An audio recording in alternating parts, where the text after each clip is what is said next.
I'm Steph. I'm also Steph. Welcome to episode 49. 49? 49 of the Drop Everything Now podcast. Are you mocking me? No, I was just going to say it, and then I was like, oh, well, she's saying it, so I'll just stop. So cheers, everybody. Cheers. Because you know it. You love it. The Life of the Showgirl is obviously out. Steph is having wine problems. Again? No, I feel it. I feel it on the stem. Okay. It's okay. So, last night when Steph got to my apartment, she spilled red wine all over, actually exactly where she's sitting. You would never know though. So she has a little bit of PTSD. Yeah, it wasn't great.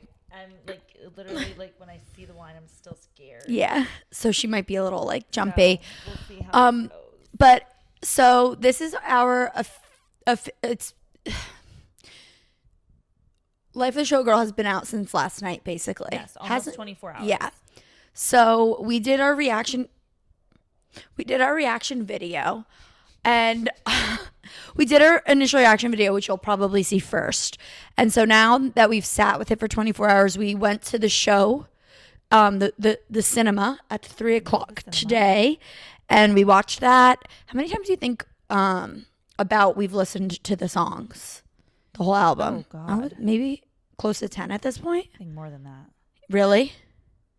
I feel like because we've been pretty much listening all day. It might be between 10 to 15. I wouldn't say more than that. Yeah, I guess not. Yeah, probably not. But which is great because when we have done this in the past, like for Torture Poets, we didn't do this episode until a week later because we couldn't get together. But thank God, because there are 31 tracks. For Midnights, I feel like we were delusional talking about it because couldn't even remember. Yeah, it was the next day. There was a lot going on, and I was like, it was just a lot. So the fact that there's 12 songs, it's about 43 minutes or something like that. 41, I think. We're able to listen to it that many times. I think have a better absorption of it. Yeah, for sure. I still think our rankings and the way that we feel about the songs are going to change. It just naturally happens.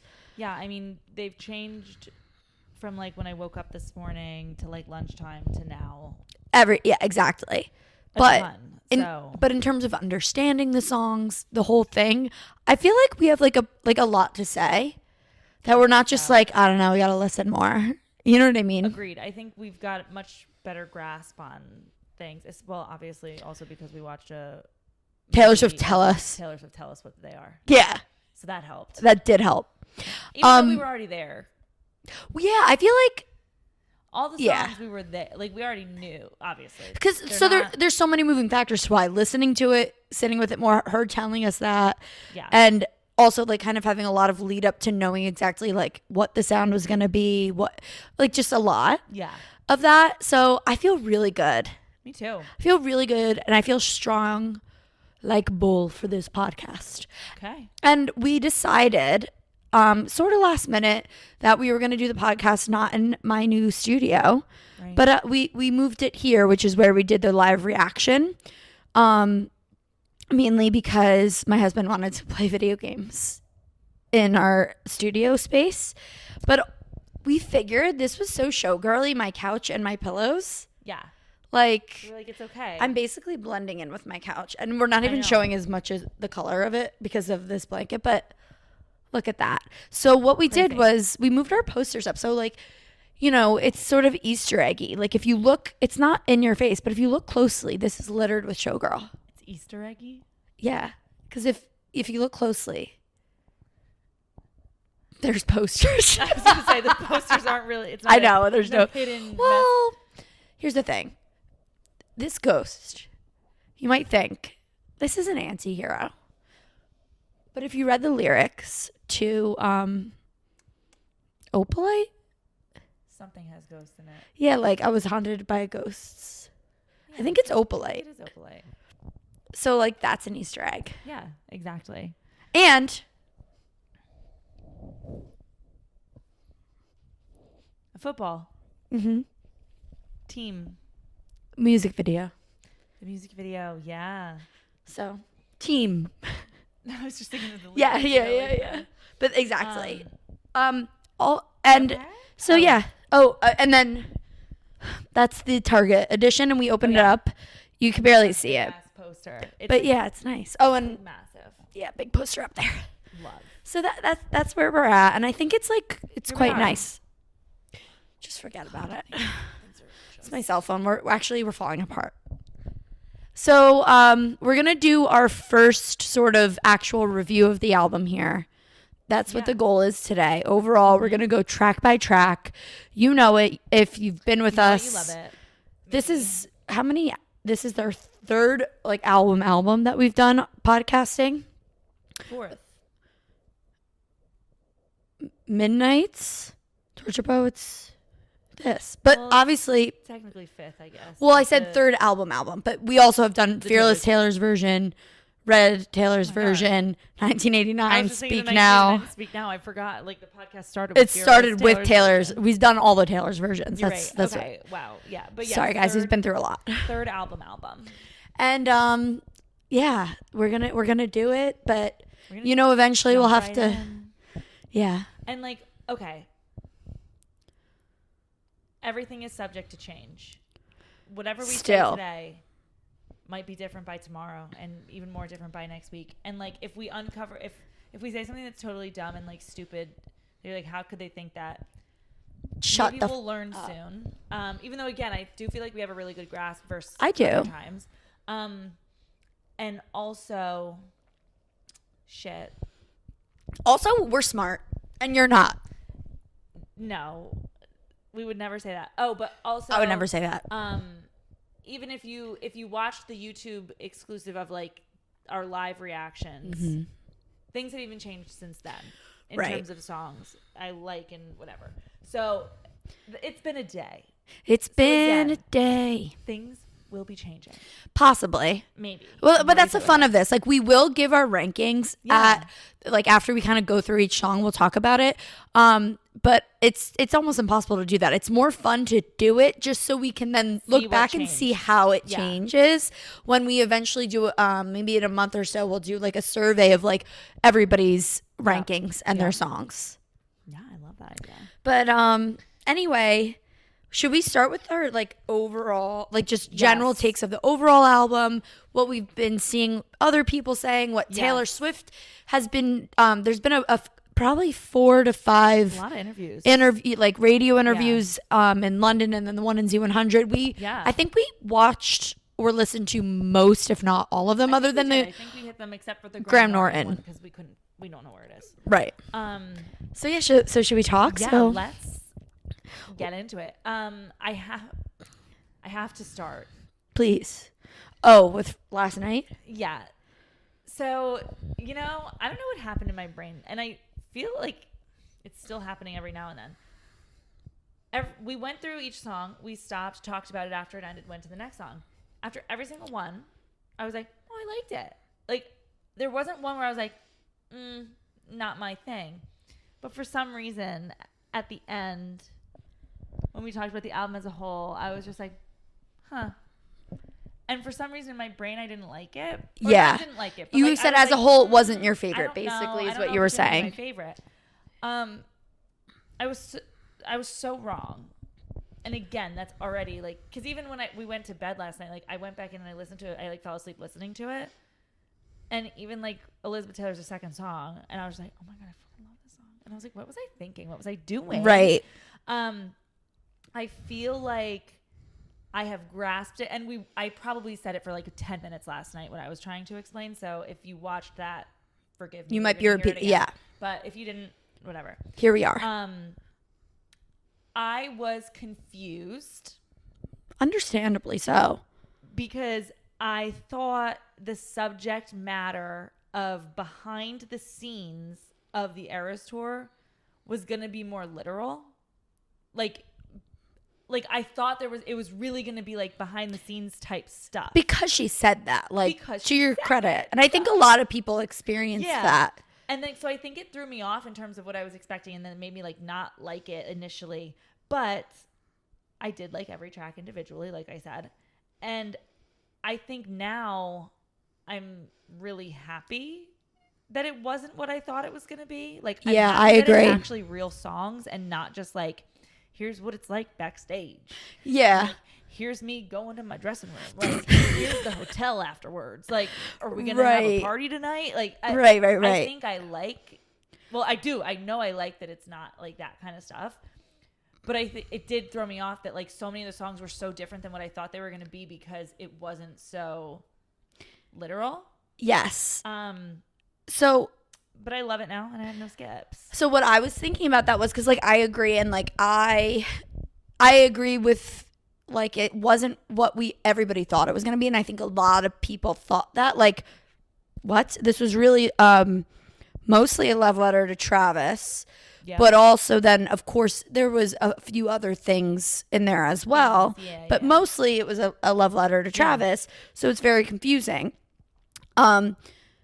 Now, what I think, so like, why did she do this? Why did she say the life of the showgirl and sort of put all of that, put like all of that out there and say all of that? But then I'm like, okay, well, I guess like what she means is like, this is what I was writing behind, like she wrote this behind the scenes of the tour. No, and like, so like she literally like almost in a different literal sense. Yeah. This is literally what was happening behind the scenes. Not the subject matter behind the scenes, but what was happening behind the scenes. She was writing this album. So I was like, okay, so maybe like that's how she's going to like get us. Like, because she, in all the interviews, and of course, even in the first one, that's what she said. She was like, when I did the European leg, that's when I wrote most of this. I went to Sweden, I was flying back, and like after the shows, I would go and I would write this album. Yeah. So I'm like, okay, so that's, I think, not what she meant, because she still did lead us astray, and I feel like she knows that I don't know if she knows she led us astray. No, because like in the sense, like she is right, because she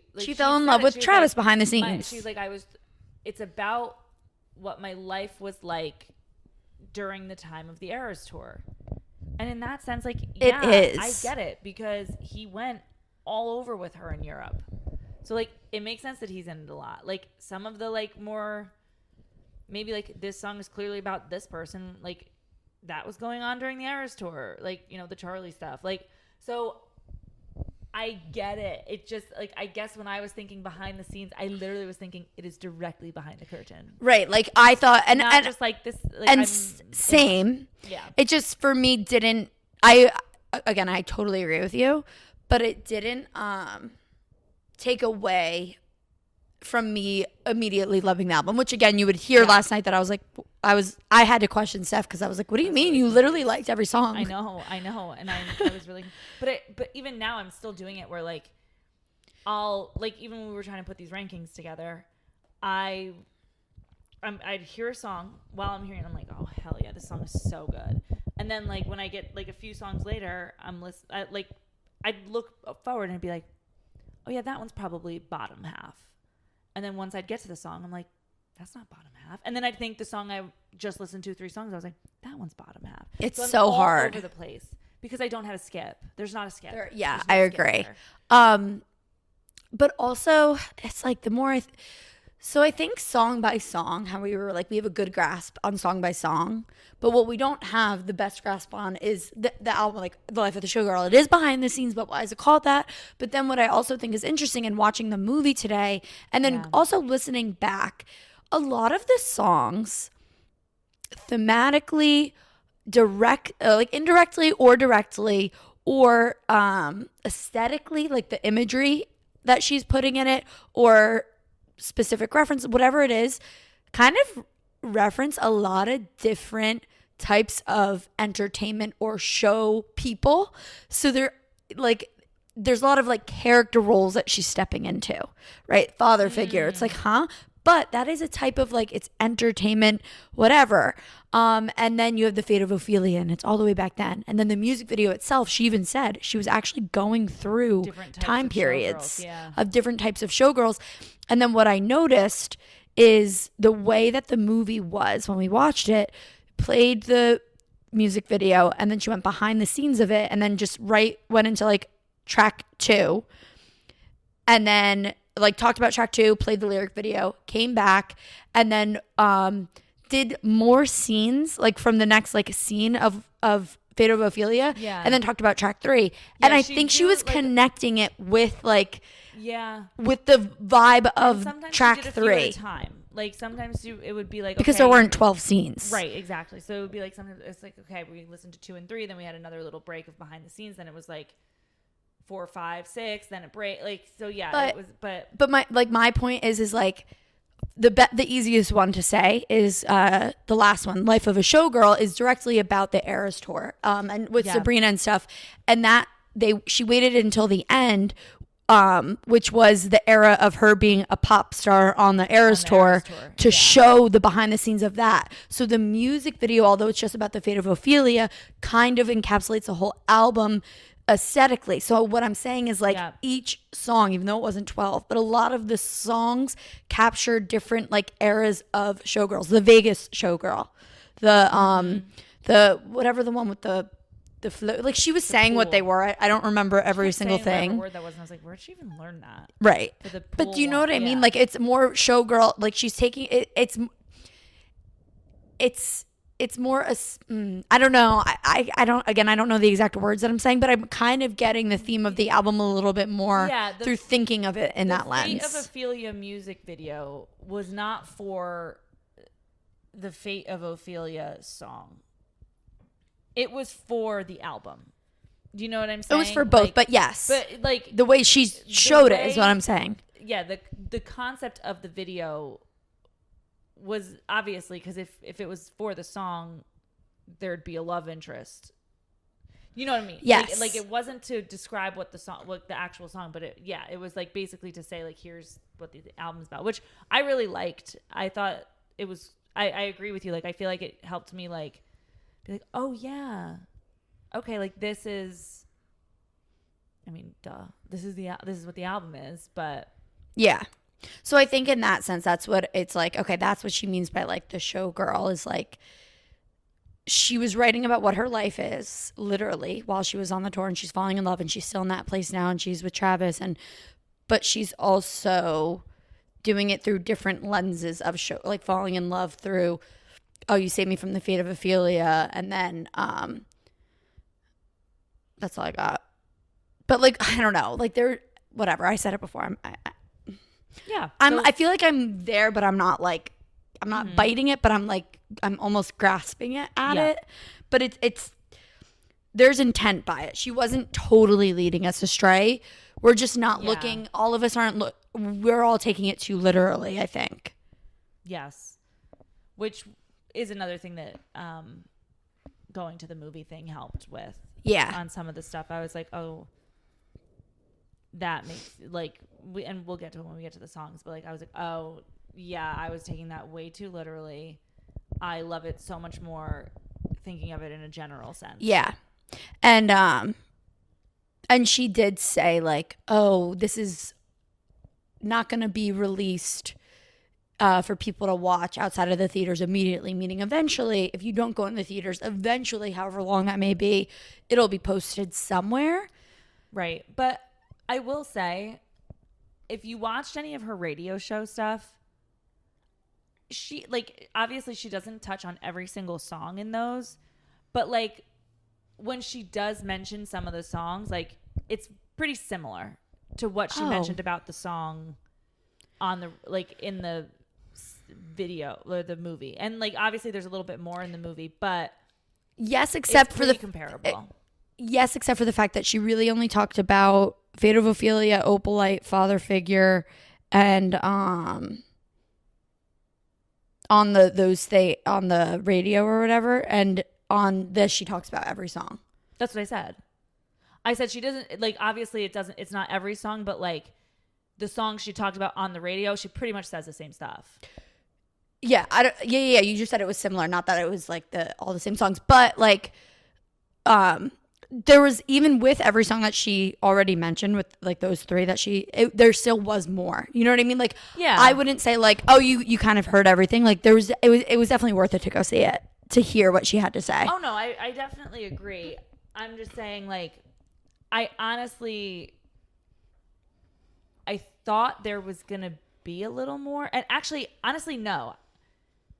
I think the amount she talked about each song was fine. I had thought she would be more personal in what she talked about in this movie that fans were going to see than she was in the radio show. Yeah, and she was way more personal in the radio shows. Yeah. She gave away, like, she talked about personal things way more Yeah. than like what she did with the movie. Like the two things were, that's what I was thinking. Like the two things were different. She didn't, like, she said the same message. Right. But like she referenced Travis in the interviews. Yeah. But on the movie, she doesn't very much didn't. Although I did see he's in a picture in the back, like on one of the mirrors in one of the Oh, scenes really? in the music video. Yeah, apparently. I don't, yeah. Someone's doing Oh, I that. didn't Saw it notice on that. Twitter before. Oh, wow. But And then, so being at the movie, just like the overall thing too was so cool. So I also would recommend going if, actually this will probably be out when it's gone. But what was so cool about it, and I hope other people felt this way too, was seeing it on the big screen. Like obviously, why would we ever see a music video in a movie theater before?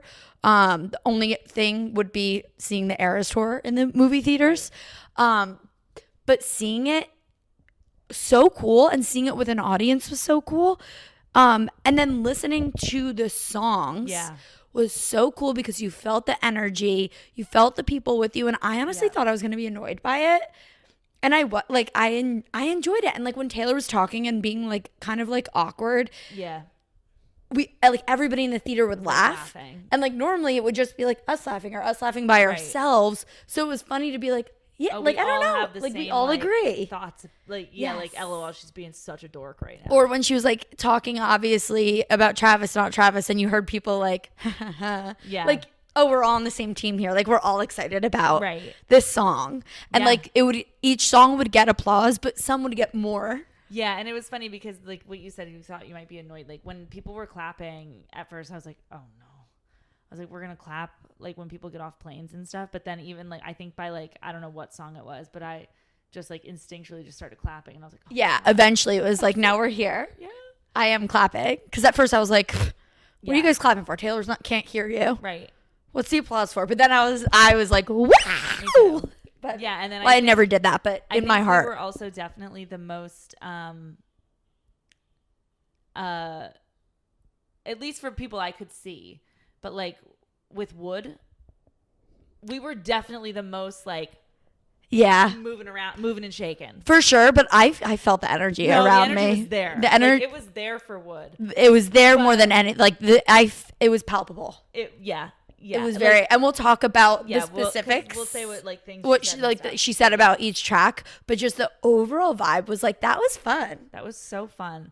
And I just was so surprised by that. And it really was like obviously we've never been to a secret session, but like she mentions that in one of the interviews in the morning that like it's like secret sessions I used to do for my fans, and it did feel like, oh yeah, like we got to get together, we got to hear her talk about the song, and then like all like kind of and listen to each track together.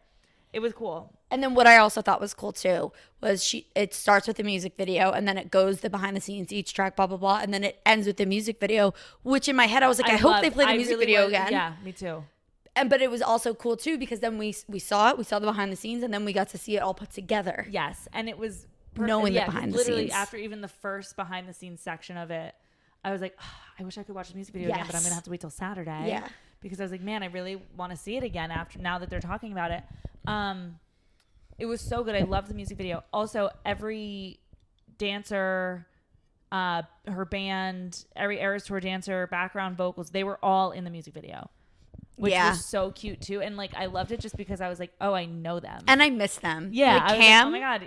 Yep. At one point I looked at you, but you're like, what? And I was like, it wasn't funny enough to repeat, no, but I saw Cam was just in though. I know, but like the way he walked in, he just was staring at the camera, but he wasn't even trying to be funny. I don't know why. I just love Cam. I do too. What a guy. It was so good. It was great. And I mean, this is perfect though, because Fate of Ophelia is obviously the first song. So we just talked about it. I mean, like, about, like, we'll lead into the yes. track by Wait, track. I was just going to say, have you seen, though, well, obviously you've seen, we've talked about it.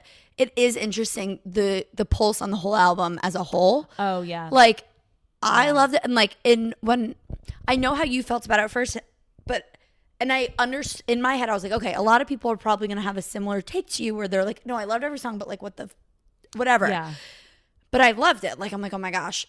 I was like scrolling through, and you didn't have the same experience as me, but like No. so much criticism, but also a lot of love. Like a lot of people have felt like we did. Yeah.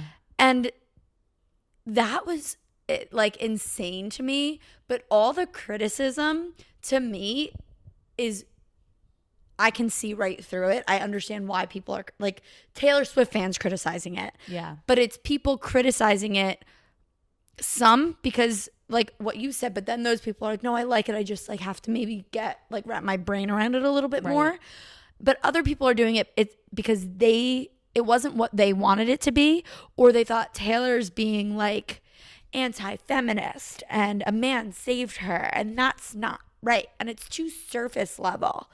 And yeah, no, because I didn't see anything direct, I actually didn't see a single hate online about it. And maybe it was still too early this morning for me to really get people saying that. In some group chats I'm in, there were people that it was one of those like, oh, it's just so different from Tortured Poets lyrically. Like, it's not as deep. And I had said, I was like, I think you guys are just kind of like, Tortured Poets obviously is like a lyrical like minefield, and there are certain things with Tortured Poets that you have to like look things up to to fully understand the picture she's trying to portray. Correct. I feel like with Showgirl, again, we've said it thousands of times already, like we get the songs, you get it on one listen. Songs are about, but but there are still layers to her lyricism there, and there's deeper things she's playing with in these songs. And also, like, she mentioned some of that, like, and I feel like people are taking that it's easy to comprehend as Agree. It's not as great lyrically, when I'm like, that just isn't true. I understand why you have the criticism because of the album we just had before this, but that isn't true. And I feel like those are also, though, people that are going to come around on it. Like, yes. People that are thinking that will continue to listen to it. Exactly. And then realize. Yeah. But there are also people that are just going to be like, oh, it's so surface. But you said it perfectly. It's like, yes, because it's easy to comprehend on the first time. They're like, right. Well, it's simple and it's surface level. But you have to remember, like, a great writer is going to be able to express a complicated, a nuanced, deep emotion or whatever it is, picture that they're trying to portray in a simple way. And that is a beauty of a great writer. You don't want it to be incredibly convoluted. And honestly, like, I am happy that I don't need to look up what a word means. And by the way, and she still does have things that I'm sure people will be like, I have to look it up. And like, that's fine. Oh, yeah. But like, you can with context clues, like whatever, like you can understand it. But it's like, yes, because she's doing both. A lot of what she's doing in this is she's mixing like deep concepts or deep like things that you could peel back layers, but putting it simply. Right. And like, I know we're going to get to it, but like Opalite is the perfect example. Mm-hmm. It is.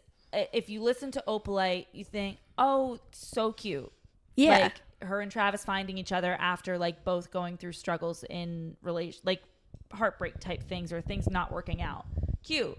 But then it's like, okay, but then you can get into what an Opalite is and how it's like, she says too, but like, you know, like, and it's like, you can go really deep with this if you want to, or take it as it is. And it's a very fun bop about falling in, like finding each other. And there's also a genius to like every word choice, every piece of punctuation is intentional. If she wanted a short word that she could have picked a synonym with a longer word, it's because she wanted it short because she was trying to make a sharp point. Mm-hmm. If she she uses sound devices. You know what I mean? Like, that's poetry. That's literally what it is. Yeah. And a great writer knows how to do that. And she covered every aspect, not just through words, where she said in Torture Pose, that's what she was doing. It was all about lyrics. Right. This is about everything. This is about the way it sounds, the lyrics, the puncture. It's the picture that she's painting. Yeah. This is a full circle holistic album down to the track list looking like the Eras Tour stage. Yep. So that is like, So crazy. like if let's say you just said Tortured Poets, just that one specific album over this, like Tortured Poets was deeper. No, because she literally said my only goal for that was the lyrics. Yeah. And this one has every single thing had to match up. Like imagine having Yeah. like every little puzzle piece had to fit. Lyric, sound, picture, like every single thing for every single word for every single song. Right. You know, and somebody actually said it really, really well, and I screenshotted it to read it. And my phone fell between this crack. So Damn. hopefully you guys understand that, but No, it is the truth. I really love it. I think it's great. I think it's like the perfect album to. I think we were saying it in the car on the way home from the movie, but like, and we listen to things differently too. Where, like, Yeah. this is going to be a top album for me, just in the fact that there is not a song on this album I don't like. So I will play this album a lot. I also like this out. Like it's going to be a great clean the house, cook some dinner album. And Yeah. I think I said Tortured Poets, like sometimes I don't want to listen to, like sometimes I really do want to go on a walk and be in my like feels about things, but sometimes I don't. Like I will always be able to listen to this. I think I said the same thing about Midnights. Like it's always an album I can go to because I'm always going to have fun. And 1989 too. Like it's always fun to listen to it, but there's deeper things if you want to get like, if you can be in your feels for it too. Yeah. There's never a time I won't feel like listening to it unless it's truly like, I want to be sad today. Right. So I'm going to go listen to Evermore. Right. Or Tortured Poets. Like, and I just, Or it's like pouring rain and you just need right. the pouring rain vibe. Or it's like, I want nostalgia. I'm going to listen to Speak Now. Like, it's great. Yeah, it's in any mood. Like the reason I would always say like King of My Heart always makes it to the top. It's because whatever mood I was in, like that's gonna be played. It's my running playlist. Yeah. It's my running playlist. It's my shuffle whatever playlist. It's in a party playlist. It can fit for me. Like you're an album person, which makes sense. But like for me, it's like I'm a playlist person, and I can add like all of these songs into any playlist that I am creating, basically. Right. Well, Unless it's like I sad girl cry. Right. Yeah, exactly. Except for a couple songs. There are. Yeah, I was going to say you could. It's great.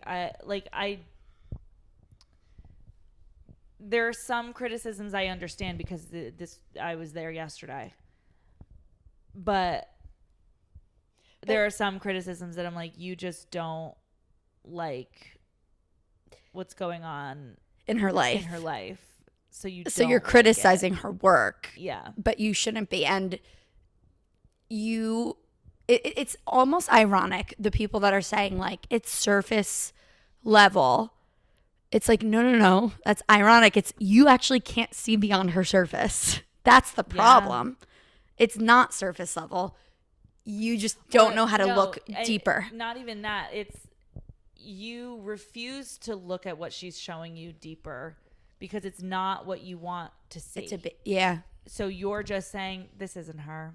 Yeah. This is so surface level, even though she's being very honest and open in what she's telling you. You just don't like it. So you're going to pretend that you're not hearing it and go about your merry way of whatever you believe to be is true.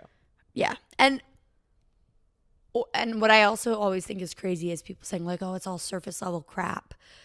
Not even just Taylor Swift fans, just like in general, like, oh, she's in love, like that's so surface level. Like that's also so ironic to me is because love is literally the deepest emotion to have felt. And just because she's putting a really catchy beat to it,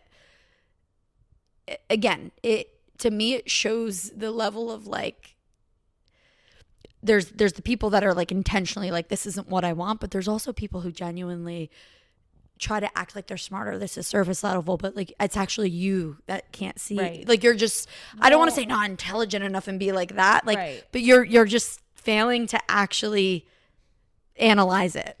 Well, and I think we watched a little bit of the toast today because they talked about it briefly.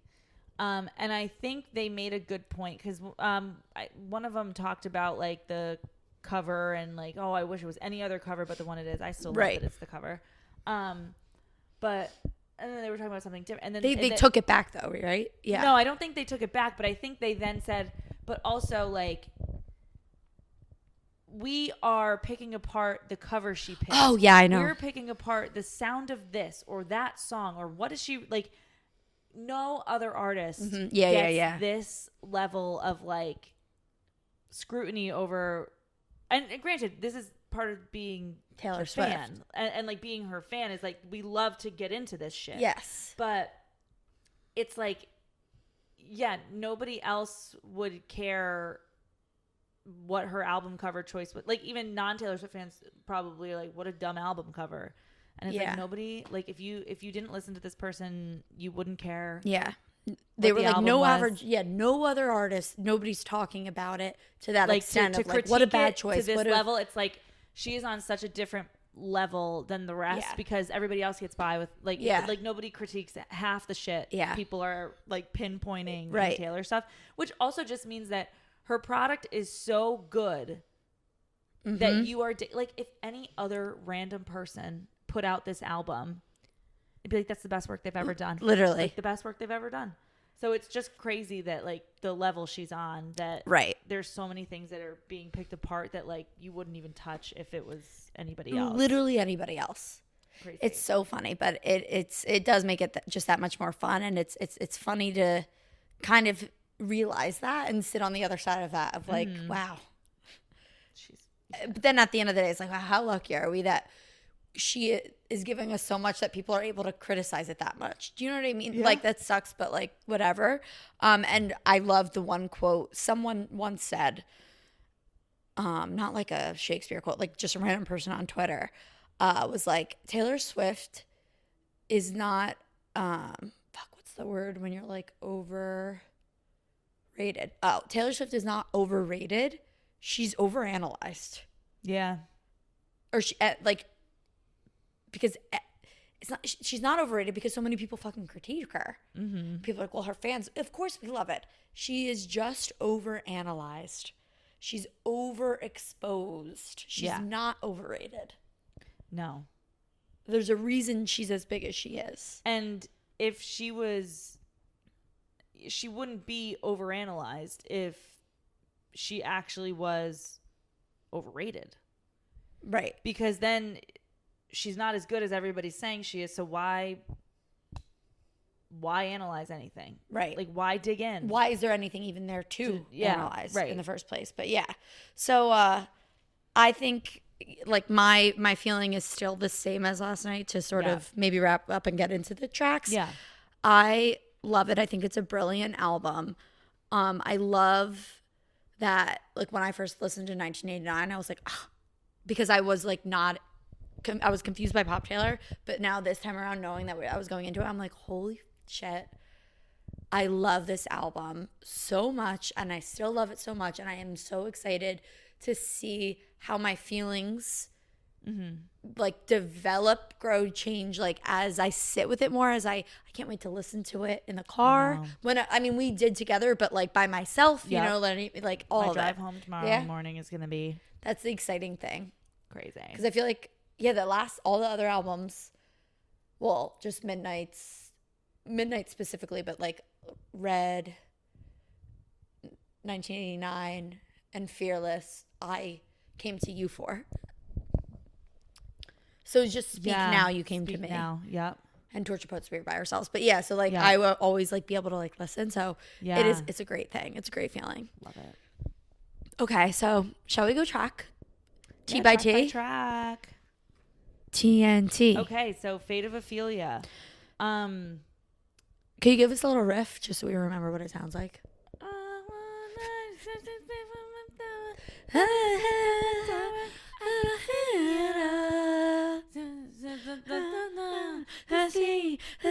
Pledge allegiance to your hand. Your team, your vibes. I love that part. Love. So I feel as if. Oh, feeling. Sorry, you said feel, and it just got it. Love. I don't think we have to get into the lore of Ophelia again. Oh, Ophelia. Yeah, we know. But you were right in the sense of changing the ending. I said this last night when it came out, and then like Taylor Swift literally almost like said verbatim what I had said, and I was like, whatever tweet I saw, I wish I could go back. I don't think I favorited it. Yeah.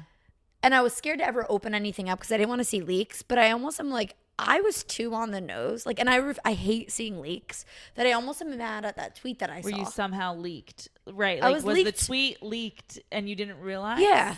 Maybe. Like, I got leaked without knowing I was leaked. And then I feel, but I mean, it was unintentional. Yeah. But like, it almost like made me, I don't even know, because maybe it wasn't. And it's like, how much of that tweet, I don't even remember what the tweet was. I just know it sparked that idea in my brain enough. Right.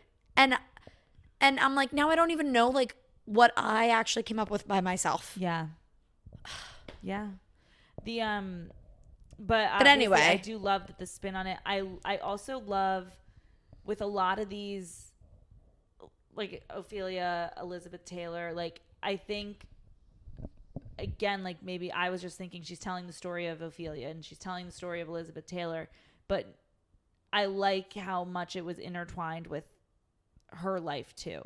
Like the first verse, she's definitely obviously it's basically a love song to like a Travis love song, like, but the first verse she's talking about like a lot of like the Travis, like her things, like kept it 100, like the 87 and 13, the megaphone calling me, like, you know, obviously I'm shouting her out on the podcast. And then like the second verse is more of like, oh, but here's a story of Ophelia. Like, here's the literary piece of this. And then the only other thing I really wrote down about it was that I love the post-chorus. Yeah, and she said that. And she said she liked it too. Because I remember when she said it, I was like, oh, I don't remember it. And then the next time I listened to it, I was like, oh, yeah. I was like, yeah, that's great. Yeah. So I wrote down a couple, like I changed it with everything I wrote notes on, but I love the chain, the crown. Wait, you wrap me in your chain, the crown, the vine. Is that what it is? Something like that. Yeah. But yeah, the chain, and you said it last night, like referencing the chain around her thigh. Oh, that's right. Forgot about that. And then you have like the chain also is, we know like the literal reference, but then the chain, crown, vine is then very much like a reference to like a figurative chain, right? Ophelia was sort of like trapped in this life, and so she chose death in order to free herself, so on and so forth. And then to your point with like, then she is juxtaposing the language of keep it 100, of like modern, not cringy, but like whatever references, and then she brings it back to more Shakespearean stuff, and then she does it with the scenes as well. Like it's a verse about her, and it's a verse about whatever. Yes, so Taylor actually says this. She goes, I love that I like. Maybe, I don't know if she said, I love that I did this, but it was something like that she intentionally juxtaposed the modern and the Shakespeare, right? I had the modern stuff and I had the Shakespeare stuff. And so actually, to my point earlier of like, what is good writing and all that stuff, I don't know if Taylor knows this and did it intentionally, but actually something that Shakespeare is known for is that what he was known for was taking old traditions and literary traditions, cultural, religious, and mixing it with like the current ones. Mm-hmm. So he would take like Greek tragedy and he put a modern twist on it so it would make sense to the Elizabethan audience. And then that became a Shakespearean tragedy that Taylor Swift's so obsessed with today. And so what is Taylor Swift now doing? She's taking a Shakespearean tragedy and mixing it with her modern twist of what she wants. Mm-hmm. And Shakespeare did that with language as well. He literally made up, well, like so many words, like the word swag, the word bedroom. I mean, you could look it up. It's funny, but like he took he is just a master of language and was able to create new language that still sticks today of what we speak. Yeah. And that's what Taylor Swift did too. She's trying to use the language that Shakespeare used a bit, and then is having a modern twist. Yeah. So it's brilliant. Yeah. And where people are like, it's so service, she said, keep it 100. No. Like that was very much intentional to juxtapose it with, she's the modern Shakespeare. Right. Anyway. The chain, the crown, the vibes, then like your hands, your team, or the chain, the crown, the vine, your hands, your team, your vibes. Yes. Like, Yeah. Like just like little things like that. And the melody I'm obsessed with. The melody's oh good. my gosh. I love this. And I love even the sense that when you feel, and a few songs, there's a call to like, a callback, I feel like a little bit to the prophecy in a few things. Like you saved me from like the fate that I thought. Yeah, purgatory. Yeah. The purgatory, all of that.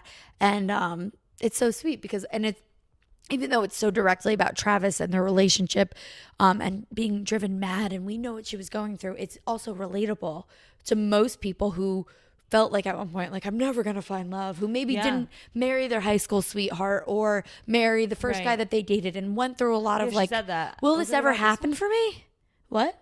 She said that in one, but I can't remember. She did. It wasn't this song. I don't think it was about the song. Maybe when we get there. Because I'm more so, just in general, like the real, But yeah, so I also love it on that sense. Like, it's not just, like, I'm taking it to myself at this point, you know? Yeah. How we said, like, we have to compare it to Taylor. Move this way a little. Oh, sorry. You're good. You're just, Yeah. you're popping out of frame. But yeah, definitely. I mean, we'll talk about our rankings after, right? Yeah. Okay. I think so.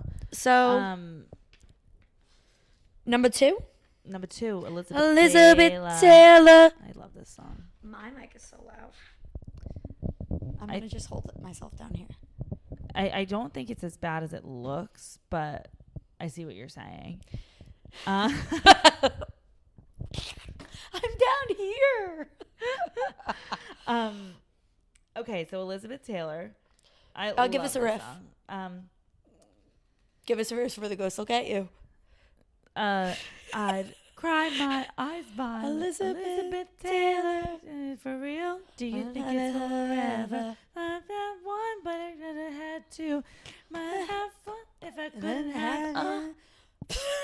That's what she does. I always want to go like this at that part. And I do. That was really good. I do that at that part. Where did I put my pen? Oh, there it is. I love this song. I don't know I don't know if it's just the sound of it and all that. I just freaking, anytime it comes on, like, this is one that I know, like, because, you know, I was saying before how it was like, oh, I'll listen and be like, love it. And then, like, I go down 4 songs down the line and I'm like, oh, I love this one. I was like, oh, yeah, I like it more than that one. But then when I get to the song again, I'm like, love it. Yeah. This one, though, is one that, like, there's a few that I know I love. You know what I'm saying? Like anytime this comes on, I'm like, fuck yeah. And, like, it's just, there's a few of them that every time I'm like, yes. And this has I been, agree. ever since, like, this morning. I mean, it's been a day. But we kind of said it. One. We knew it last night. We literally said it last night. Like, this is going to be the one that's a grower. And this one, once we read the lyrics, when we listened to it, so the first time we obviously didn't have lyrics when we heard it the first time. And then after we went through it all on camera, we sat here and listened to it again until like 4 a.m. with lyrics. It's true. And this was one, because We're really tired. I don't think I could understand some of the words. Yeah, it's hard. So I think that, like, when we got the lyrics, I was like, oh. Yeah. I love it. Yes. So basically do you have what would you say it's about? I mean, I think it's so interesting because, not to put you on the spot. I mean, but I don't actually know. I'm asking because, like, I don't know how I would, like, I don't actually know what I would say. I think it's about, like, I know what it's about, but I don't know how to say it. You know what I mean? Like, finding the person, or being with someone that, like, if something were to, like, if you weren't going to be together, like, I'd cry my eyes by Little Elizabeth. yeah.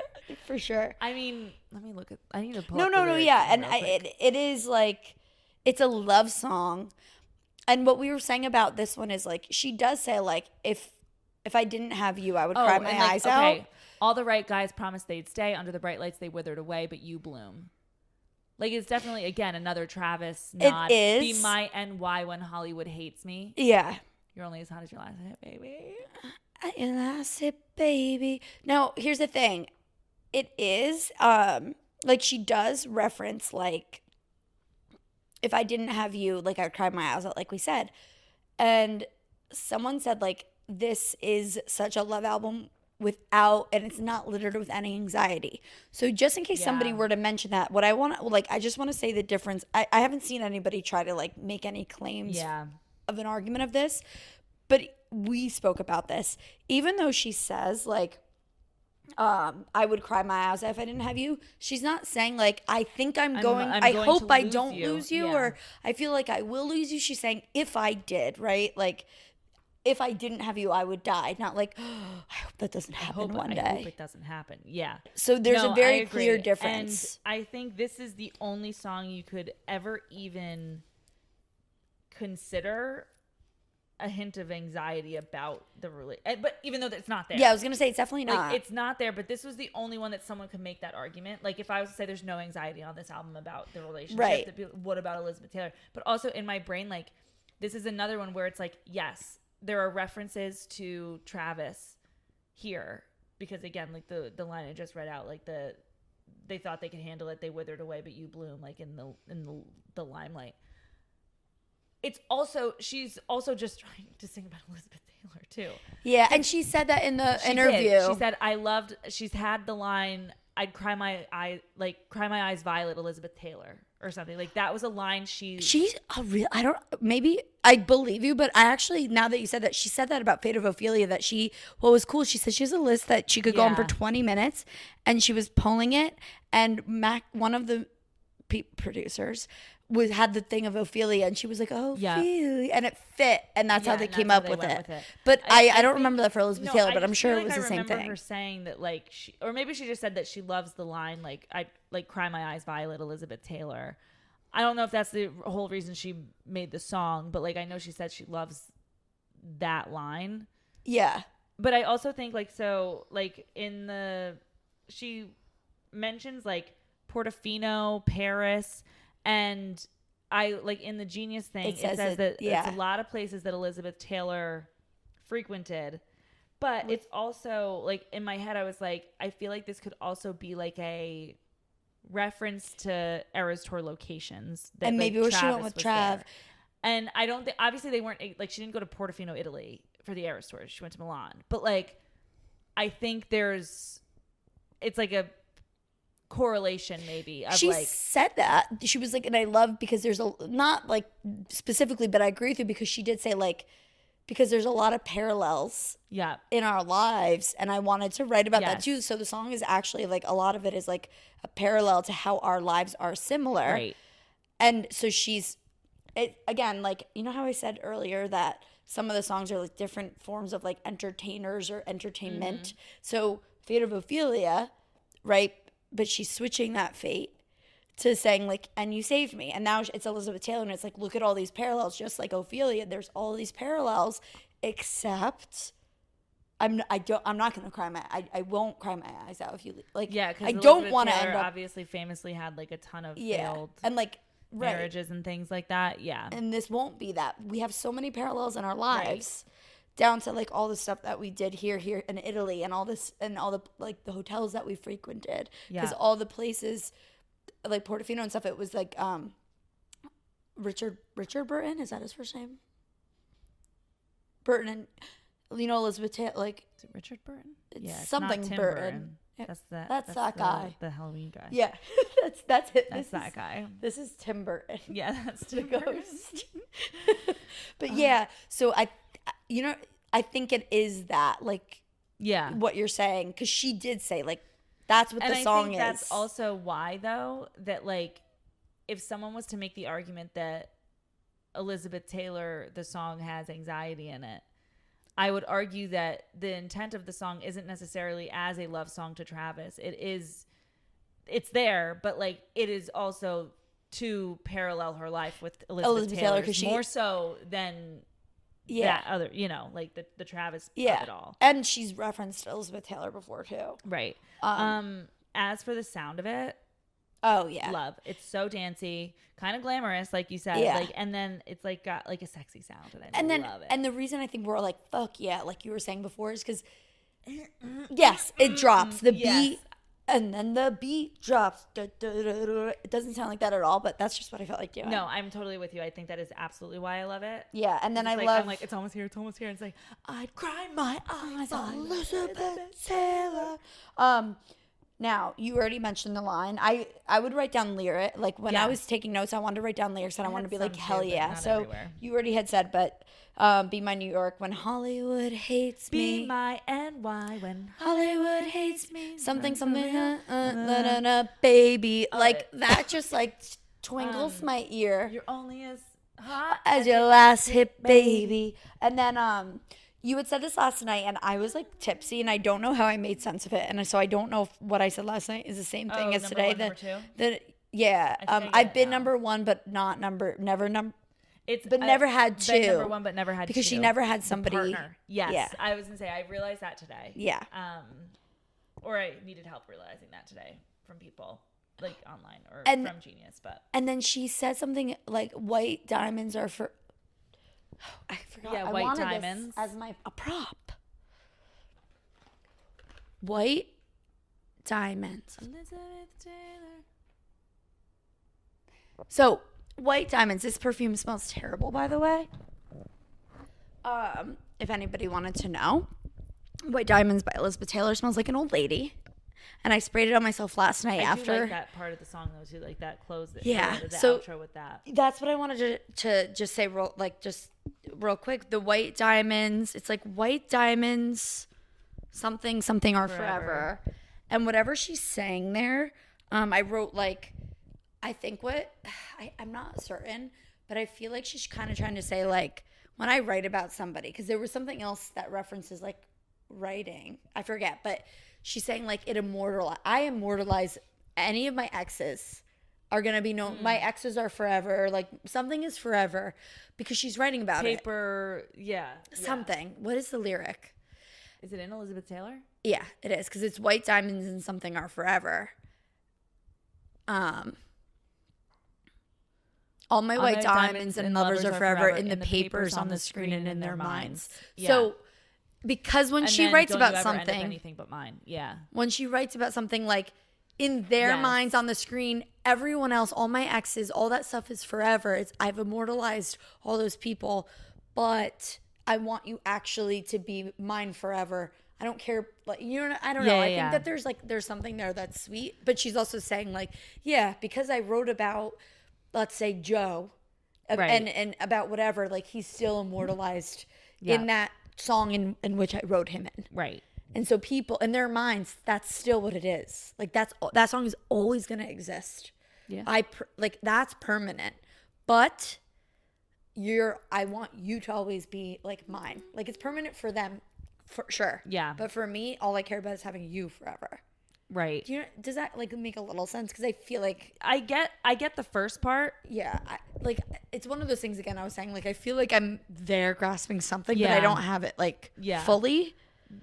The other thing is like with that part too, like because I love that outro. It's still so cool. Like it just sounds so fun and like loud and good. But the only thing I chuckle at every now and then is like whenever I hear White Diamonds and Lovers Are Forever, I think of the Diamonds Are Forever song. Diamonds are forever. Put your diamonds in the sky if you feel the vibe. And that's Kanye. I don't know that. Oh. So because at first I was like, she's referencing Diamonds Are Forever. And then I was like, no, probably not. But it's what I think about. Yeah, it's just the perfume that smells like an old lady. Love. Elizabeth Taylor's perfume. Because even though she's gone, like that perfume is forever, That perfume is forever.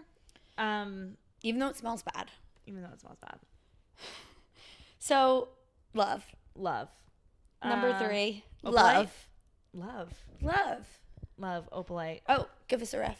I also need it because. Oh, mama.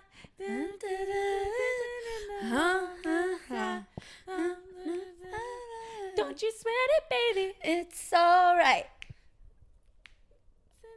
The lightning in the sky. Oh, yeah. I see it. You were dancing through the lightning strike. Yep. Oh, Oh. Oh, this is the one that starts with the brother telling her Yes. stop eating trash. So here, I love. Okay, so many songs, so many reasons. Love, love, love, love, love, love, love, love, love, love, love, love. But beyond the love of love, it's like I also love because she's being kind of silly. She's being kind of silly. She's kind of making some call outs. And then okay.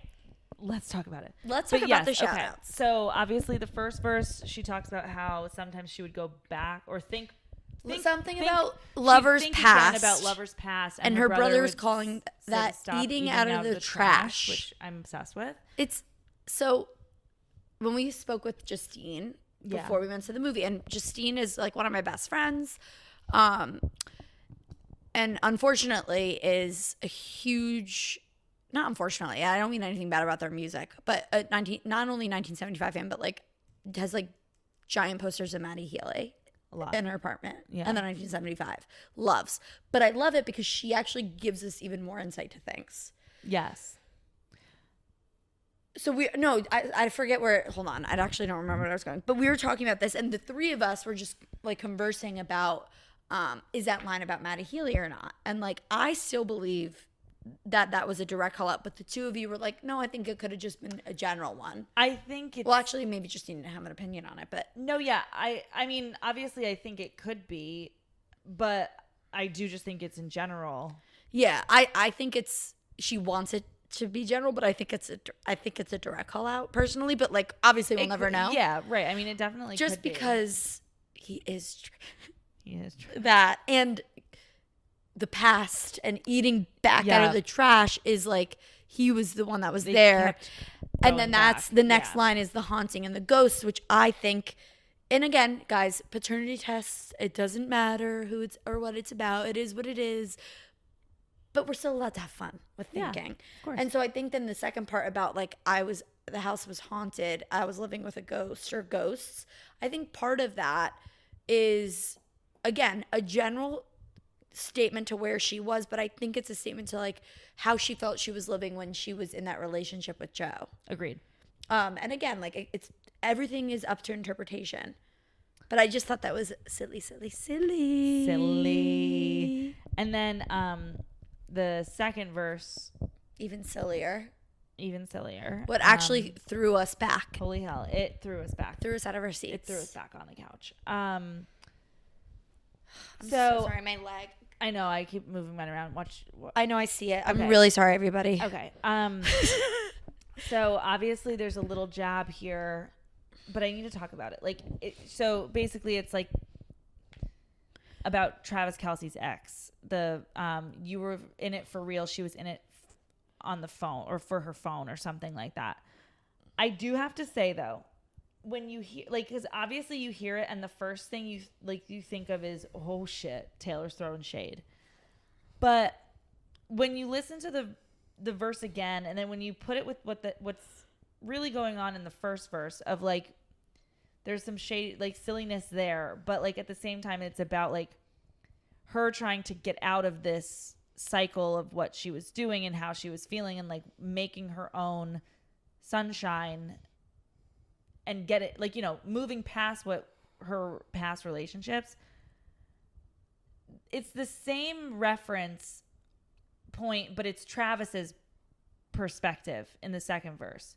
It's not that she's shading his ex-girlfriend. It's like that's how he was feeling at that time. He was feeling like I'm just a prop for her videos. Like, you know, and so I it wasn't her shading that him. It's going to be taken as like, oh, she's calling her out. But like, in a way, I think it's more so like talking about how he's coming out of like how he's making his own sunshine again too, after like failed relationships. And then obviously like, that's a great point. Together. Like it's more like obviously they've talked about their exes together, because otherwise she's not going to just throw that in there and be like, what do you think of this line? Right. I saw what they're saying. She did kind of say that on New Heights. What? Remember that one? There was a clip from the podcast that maybe was cut, and it did reference being on the phone. It did. And then they were like, "Oh, I bet I know why they cut it." But wait, that's probably so dropping an Easter egg. Stuff. Yeah, because I just thought that they cut it because it was like Taylor didn't realize what she was saying. But she fucking knew what she was saying. Yeah, she probably was dropping an Easter egg. Oh my God. Maybe the God. producers were just like, ooh, we should probably take that out. Not knowing she was doing it anyway. Oh my gosh, I want to go back and listen to that again. I can't believe you just thought of that. I thought of it last night, but then I totally forgot. That's crazy. The other thing I like... It's still crazy that she said it, even though I agree with you. It was more like, that's just what he went through, and that was his perspective, and he was like... how he felt in the relationship. Yeah. I saw him like, no, me too. Like, I mean, I still think of it as like L-O freaking L. And I like can't wait until we see like a weird response of like, no, because she will. She loves that. And I don't like have any like hate towards her or anything. No, it's just entertainment. The way she moves is crazy. Like, yeah, like, it's Like, entertainment. oh my God, what? Like yeah, like everybody's a human. She deserves, of course. Like she's not a bad person. No, not at all. It's just entertaining. That's all. It is exactly. I do. The only other things I wrote, well, we talked about it already, but like this is the one I was kind of referencing with like, you can take it very literally and understand that it's about finding each other essentially, but obviously you can go much deeper with what an opalite is and all that stuff to like that makes it more of a deeper meaning type of song. I don't know if Taylor Swift is reading Fourth Wing because she mentions lightning and Onyx like crazy. Also, like, I love the vibe. It's so catchy and fun, but it also sounds kind of Christmassy to me. Somebody else said that. One of the interviews said that to her, and she was like, "Thank you." That it was like it's like Christmas, and she was like, "Thank you." And I think Christmas songs bring people joy. Like you remember? I forget which one. I feel like maybe I did. Yeah, and you were like, "It does sound Christmassy." It does sound Christmassy. I know what you mean because it's just bright joy. Yeah. And okay, what's funny is like I remember when we thought what the song is about is what we thought it would be about because we looked up opalite, and this is one of those that there's symbolic, but it's also a very like easy meaning, and because it's wrapped in so much joy, I could see people being like, oh, it's like a cheesy like oh. It sounds like High School Musical, you know what I mean? Like, what song is that from High School Musical, by the way? There's one that goes, oh.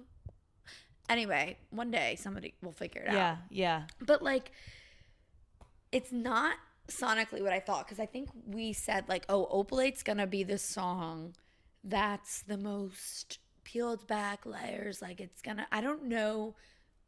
Because like sonically, there is more. If things Opalite was back. on TTP, if Opalite was on Torture Poets, it would be a song about a rock. Like, and you'd have to try to understand what this rock means. In her world today. Correct. She's not making us do that this time. You're right. That's exactly what it is. Yeah. But I said this last night, so in case you're only listening, you wouldn't have heard, like, I'm like, oh, that's so sweet. This is her new daylight. Because she's saying, like, you made your own both of them had to make their own sunshine. And this is one that she talked about 1 billion times. Yeah. But she said it in that interview too, like, you know, it's like about, like, I love that it's man-made. Yeah. And that, like, it's also then supposed to be like, and we can create our own happiness. Yeah. But actually she does say that you made your own sunshine, I made my own sunshine. Yeah. But then she says, but now, so there's the but now the sky is opalite. So she's saying, like, in my brain, it's like, but now the two of us have made this, have swirled our happiness together into, we've done it together instead of like me making my own, you making your own. We both make our own, and now like it's like, yeah, it's like I came out of it and kind of like, and then you like, right? It's like we both figured out how to do it on your own, but now you're like making this like gorgeous, beautiful thing together. Yeah, and you could only do that because you made your own happiness first. Yeah. And so it's not daylight, it's not golden, it's not red, it's opalite, and they do it together. Yeah. And one of the things that she also said in one of the interviews that was like so true, and we talked about this, not on like last night or anything, but she said, you know, when I'm with so many people say to me, you're just more you when you're with Travis. So cute. And that is such a beautiful sentiment. And I think that goes, eventually we'll get to it, another track, but like, it kind of reminds me of Opalite too. Like, we created something together, but like, we are very much still our own, but we just like highlight each other. Like, we're not changing each other. We're just like, we're just making each other stand out more. Yeah. And creating some, and like, that is love.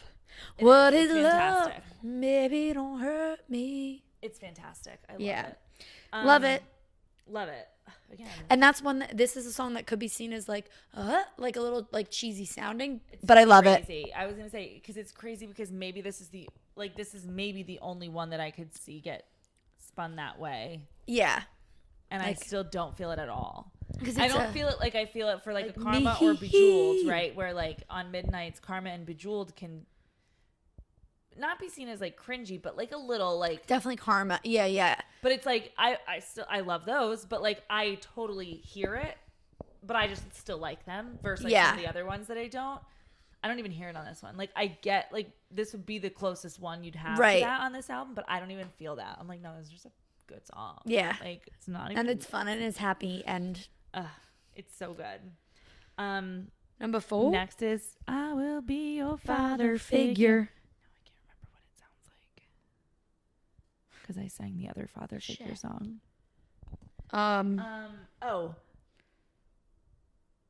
I protect the family. Yeah, but what's you do? Okay, well, don't I'll remember the lyrics, but yeah. What I do love about Father Figure is the mob vibes. I think of Sopranos every time, like, I hear it, and I think of like Tony and Christopher. And I do really love that, like, the concept of the song is so cool and obviously like relatable to her.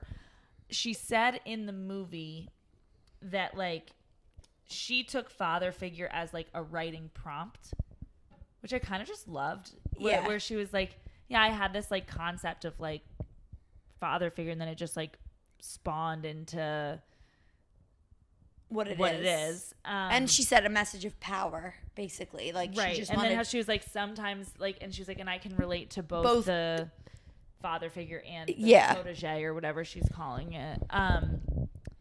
What's funny though, she said on the Z100 interview, she's like, and I wrote it she's like, I drink that brown liquor.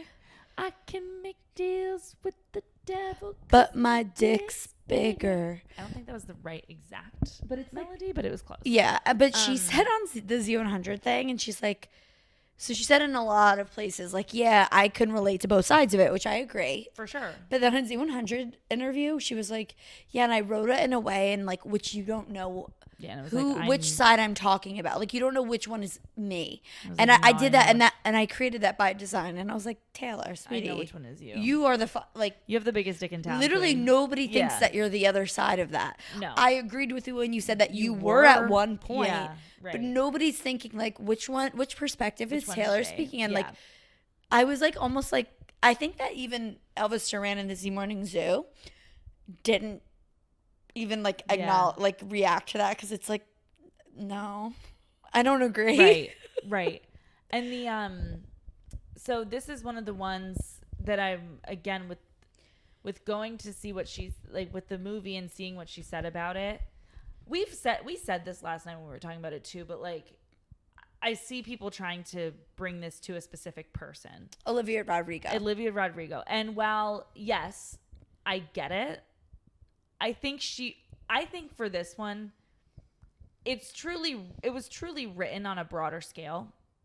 But obviously, I think there's a couple. There's like if like I would guarantee that even if she didn't write it with her in mind, she knows the perception around their relationship and knows that she might. I think that she might think about it. I think there's truth to it, but like, you know, on the toast they were saying like, oh, they obviously fucking hate each other. No, I just don't get that. I don't see it. I genuinely do not think that. I do not think that Olivia, like there was a big like, it was deja vu where she had to go back and credit Taylor because Olivia said in an interview, yeah, it's like the Cruel Summer Bridge. Right. I wanted to have that same thing. And then later on, she credited Taylor after the fact. And so people think that that's what the straw that broke the camel's back. But Taylor never asked for credits No, on I was that. gonna say Jack It was said that. yeah, it was confirmed. It was Paramore. Well, and that's what I was going to say. So that was the other thing. Like, the only reason I think the deja vu noise got really loud was because Good For You was so misery business. And like, it was. And it was. And I think, and so I think with there being a big stink about that, it She opened the can of overcorrected worms herself. to like, oh, and that kind of sounds like that. And that one kind of sounds like that one. So then it just became, okay, like, Let me well, just I'm cover, gonna cover it all. Let me just do it. Which maybe Taylor should be doing with some of these songs. And yeah. Well, Besides this one, obviously, because she did credit George Michael. But yes, true. But yes, and I so I think that people made something, turned this into something that it isn't. And what I think the truth is from father figure in that it could be about Olivia is like, after that, Olivia's team probably said, just Stay stop away from mentioning her, Yeah. because you need to make your own identity and your own sound, which, yeah, sure. So I think that there's that. And maybe like Taylor was like a little bit like, oh, okay. Like there's not like a hate there, but there's a little bit of like like I was going to protect you. Like it's I okay. agree. Like maybe she was a little hurt by it, but I don't think it is like they fucking hate each other. No, and I think the only other... No, I totally agree. I agree with you where, like, I do think maybe if they had a falling out, I don't think it was anything to do with the crediting. I think they're right. I think it was maybe that, like, Olivia's team, hey, distance yourself. Olivia's team is giving her the advice to stay away from Taylor because of the perception of Taylor. And then maybe Taylor's like, what? Yeah. I'll be your father figure. I protect the family. Yeah. Like I protect you and you're going against the family. Now, like, again, okay. I don't think, because then obviously at the end of the song, like after the you bridge, pulled the wrong trigger. right? Like I got you gets more surrounded. You're vicious. swimming with the fishes. Like obviously, I think that is just the story. Like, exactly. That's where building, she's playing in the that's role. building the prompt and it's of the Sopranos. I'm a mob boss. Exactly. Yeah. But I do think that like she clearly probably knew that like people would be drawing. And that's where I think people have to like. This happens in a lot of her songs where I just think that you have to have the good sense to know where she's exaggerating that character. Exactly. There's a bit of like, I don't want to say satire, but satire in that sense of like, yes, there's truth to this, but it's exaggerated to prove a point Right. or to tell a story. Right. And if you're just telling reality, it's not as interesting. She's spicing it up a little bit. Yeah. But yeah, maybe so like, and I think a lot of people are like, well, if it is about this, then you're saying you're cherry picking what's real and what's not. And it's like, no, you guys, that she's just completing the story. Right. Like that's just what it is. A lot of Yeah. people do that with fiction all the time. So you technically have to call the song fictional, but anything that's fictional, it's littered with whether it's emotion or, there's a varying level of truth to it, Yeah. So that's my, and I guess because I think we're in agreement, like take on like, yes, I think that there's Olivia Rodrigo, but it's more, it's not, there's as, more like, to just finish with the story, and Yeah. it's happened to her more than once. Right, exactly. It's not that this has only happened ever with Olivia Rodrigo. Right. I think it's just that like she thought it would be a fun prompt. She knows there's references. Like she knows that this Yeah. And did something happen? Maybe. I don't think we're ever going to know though, because I think that's also part of it. Like nothing that bad went down for this to go more than like I wish you didn't. Yeah. I don't know why you're not with Yeah. me anymore, but like, okay, shouldn't have done that. And then she wants to also like add the content of like whose pictures on the mantle. My dick is bigger. I really love, and I think we talked about it last night, and especially with getting into the next song too. Like, I love that this is like the Reputation bravado of like, Yeah. I'm a badass. I like, and I love when she does that. Like, Yep. I love when she plays into that persona. Yeah, there is like badass bitch. Yeah, the bravado of it, of reputation, but then there's also the what's that word when it's like karma, has whatever, I don't know, like it was a Met Gala theme. I just can't remember what it is. Whatever, I'll think of it one day. Like okay, never mind. Can't remember the word. So, but yeah, I agree with you. And I like that a lot. Like, parts of the album have that, not just this song. Yes. There was more than just this one, but Yeah. like, anything else on Father Figure? No, I think Because she kept. How many times is she going to talk about the mahogany line? But she said said loved that. But she I get said it. that's me. Like That's her favorite type of writing. Writing is where Yeah. she said that she'll something about the check before it hits the mahogany grain. Right, where she's like, yeah, the line in itself is, no one gets to see the bill because I'm gonna pay it before you even get a chance Before to, it even hits the table. because I protect the family. But She says then before she it has to say, kisses the mahogany grain, which I agree. It is a beautiful lyric. right. And you do, and that's one of those that you do have to really think about. Yes, because I remember last night being like, what does that mean? And then And at it's a like, certain point today, I was like, oh, duh, she's Yeah. getting the check. And it is a great lyric It is. when you think about it.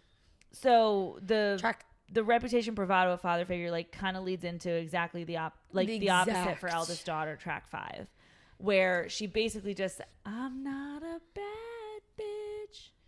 And I think it's like so cute that like we go right from her like putting being a bad bitch. Yeah, my dick's bigger. Like she's like, that was all a joke. To like, guys, I'm so sorry. Yeah. I'm just a girl. Okay, so here's what I have to say about Eldest Daughter. Here's what she has to say. Okay. I've seen people don't love the cringe of some of the lyrics. Okay, like. Pretty much all of it. Like the meme thing, jokes are Gotcha. a meme or something, and then like obviously saying bad bitch, I'm not a savage. I've seen people saying that that's cringy, but I feel like this was so intentional. Like it was so intentional in the song. What I haven't figured out is why necessarily. Why what? Oh, you're like what the intention like why she intended to have some of those kind of like lyrics that. Okay, you know, like, the one that got me, and I agree with you, Steph. Okay, everybody's so punk on the internet. Everyone's trolling and memes. No, that part I get. Do you know what I don't get? The slam for the lauder, and we all looked fire. No, but that the was fire. One. That's the other one that I was gonna say is a similar thing where it's like it's just a term, like a term.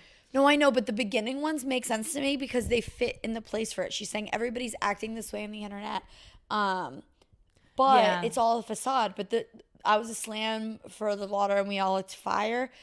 The fire line just didn't fit the rest of it. Yeah, it's weird. That one that's the only one for me that felt misplaced. The rest of them I understood. I agree. Because I thought the same thing, but again, people don't like them. But I didn't hate it. Besides, the fire one felt weird, and I was like, okay, I guess it's kind of like relating to what like the way she was speaking in the first verse, but I don't get why she had to do it there. That one felt just off to me. I do kind of like that she's like coming clean about things she's lied about before, like marriage, or like I guess with the Travis, like I think like when saying like I was busy, that was a lie. What really gets me about this song, because I think some of these like I think some of the cringiness of it, while it doesn't really bother me, I think sometimes this would make me not really like a song as much. But the build in this song makes me love it, and I don't care what level of cringe is in here. I'm with you. I like the first verse is just piano. Second verse adds in the guitar. Oh. And then by the fucking bridge, we are soaring. And I was just You're like, right, we are soaring, flying. So there's not good. a star in heaven. And, this is another very confident love song. The most confident. And I love it. It's so refreshing to hear. Just like. So I pretty much agree. I didn't see what anybody was saying about specific songs as much, I guess. But like so obviously this is about like it's about birth order. And we kind of said this before, but like my aunt, no. When you end up with somebody, there's a lot of psychology. There's a whole book about it that you actually end up a lot of the times with like similar groupings. It's very common. Oldest work really well with youngest. Yeah. Because oldest and oldest are gonna butt heads. Youngest and youngest are gonna just like have literally be a mess. Yeah. And that obviously there's exceptions, and we talk about it a lot. We go through whatever. So she is the oldest and Travis is the youngest, and that is a great combo. And so she talks about like, I will never leave you out. I will never let you down, because she's the oldest. She's and the that's oldest. Yeah. And so it goes back to childhood, obviously, talking about the trampoline and all this stuff. And so not only in the protection part, but like then she ties it also into like, I haven't laughed this hard since I was a little girl. Yeah. Since I was on the trampoline and this happened. And then she says at the end, like, holy shit. Because the whole time it's about her being an eldest daughter. And then she ties it to Travis by saying, like, you're the youngest. And wait, I wrote it down because I'm sick.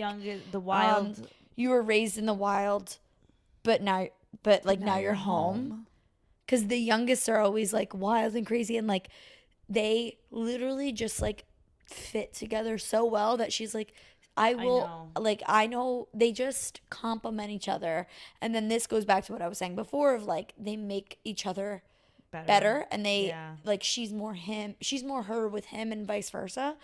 And then this song holds, I think, my absolute favorite lyric on the whole album. Yeah, by far. Which is I would like to read the whole thing, but it's the one that's like you shimmers the innocent life back.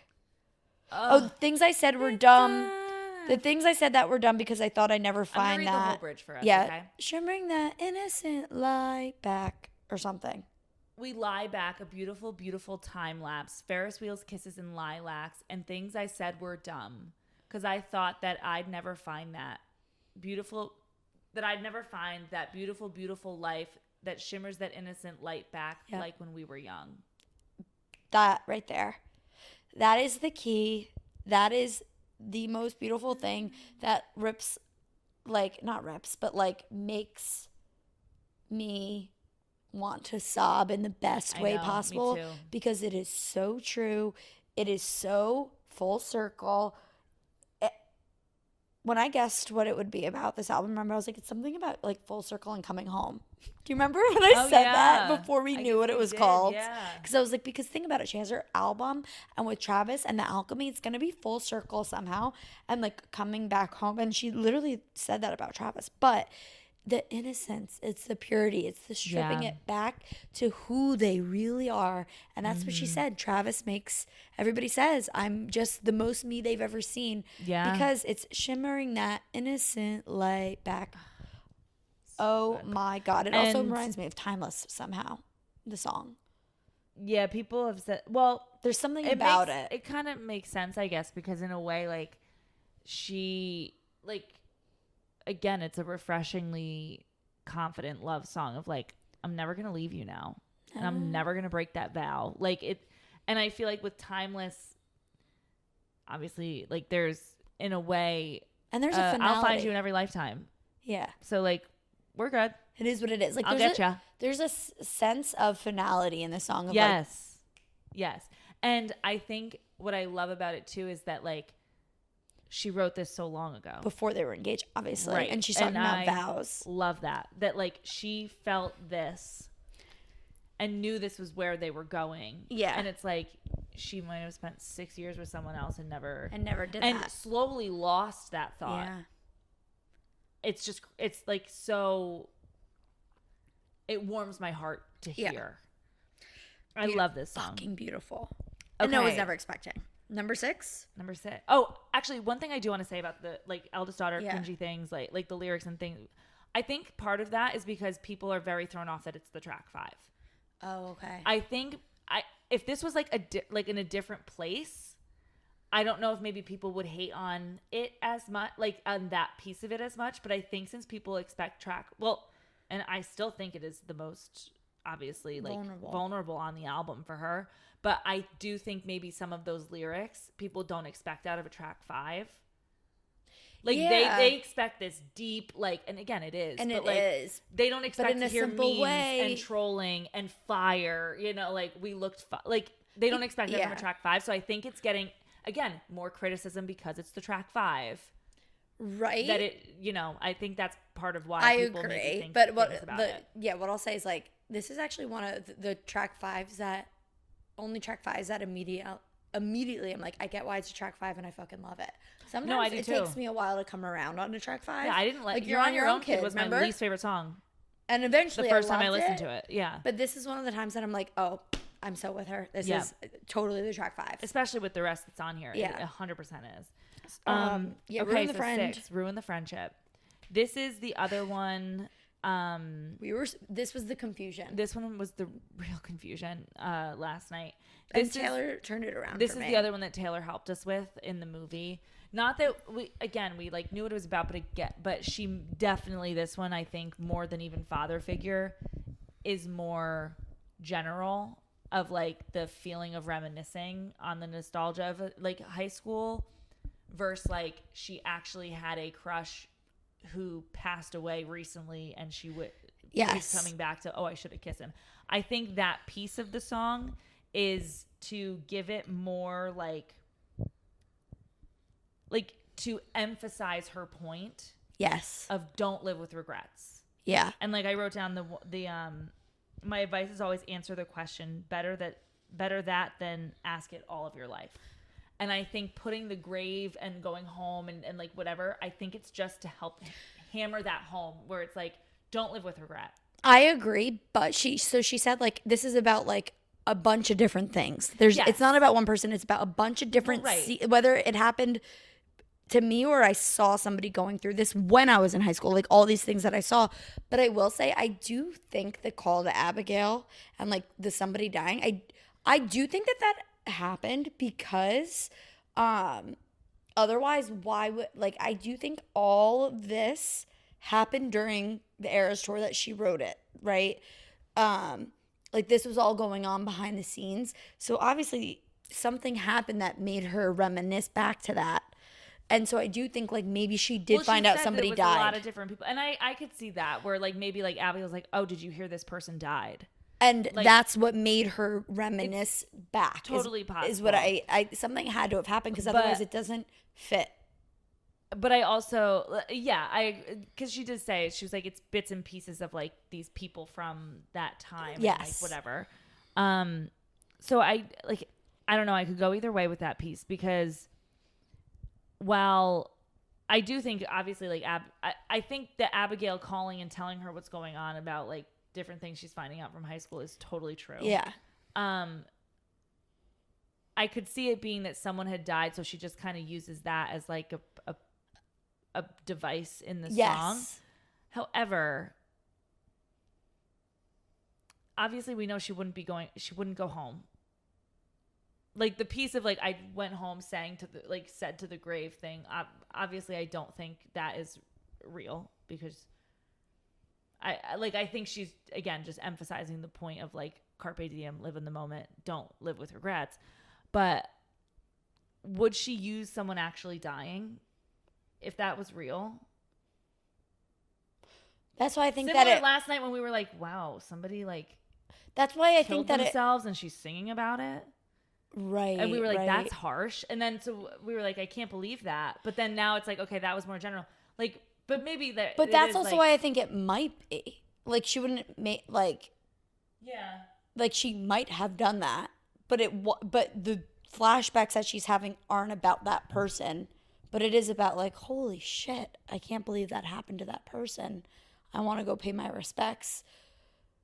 But I also agree with you. It also could be totally not made up, but like I do think that there is something real that happened. And Abigail called her and said, yeah.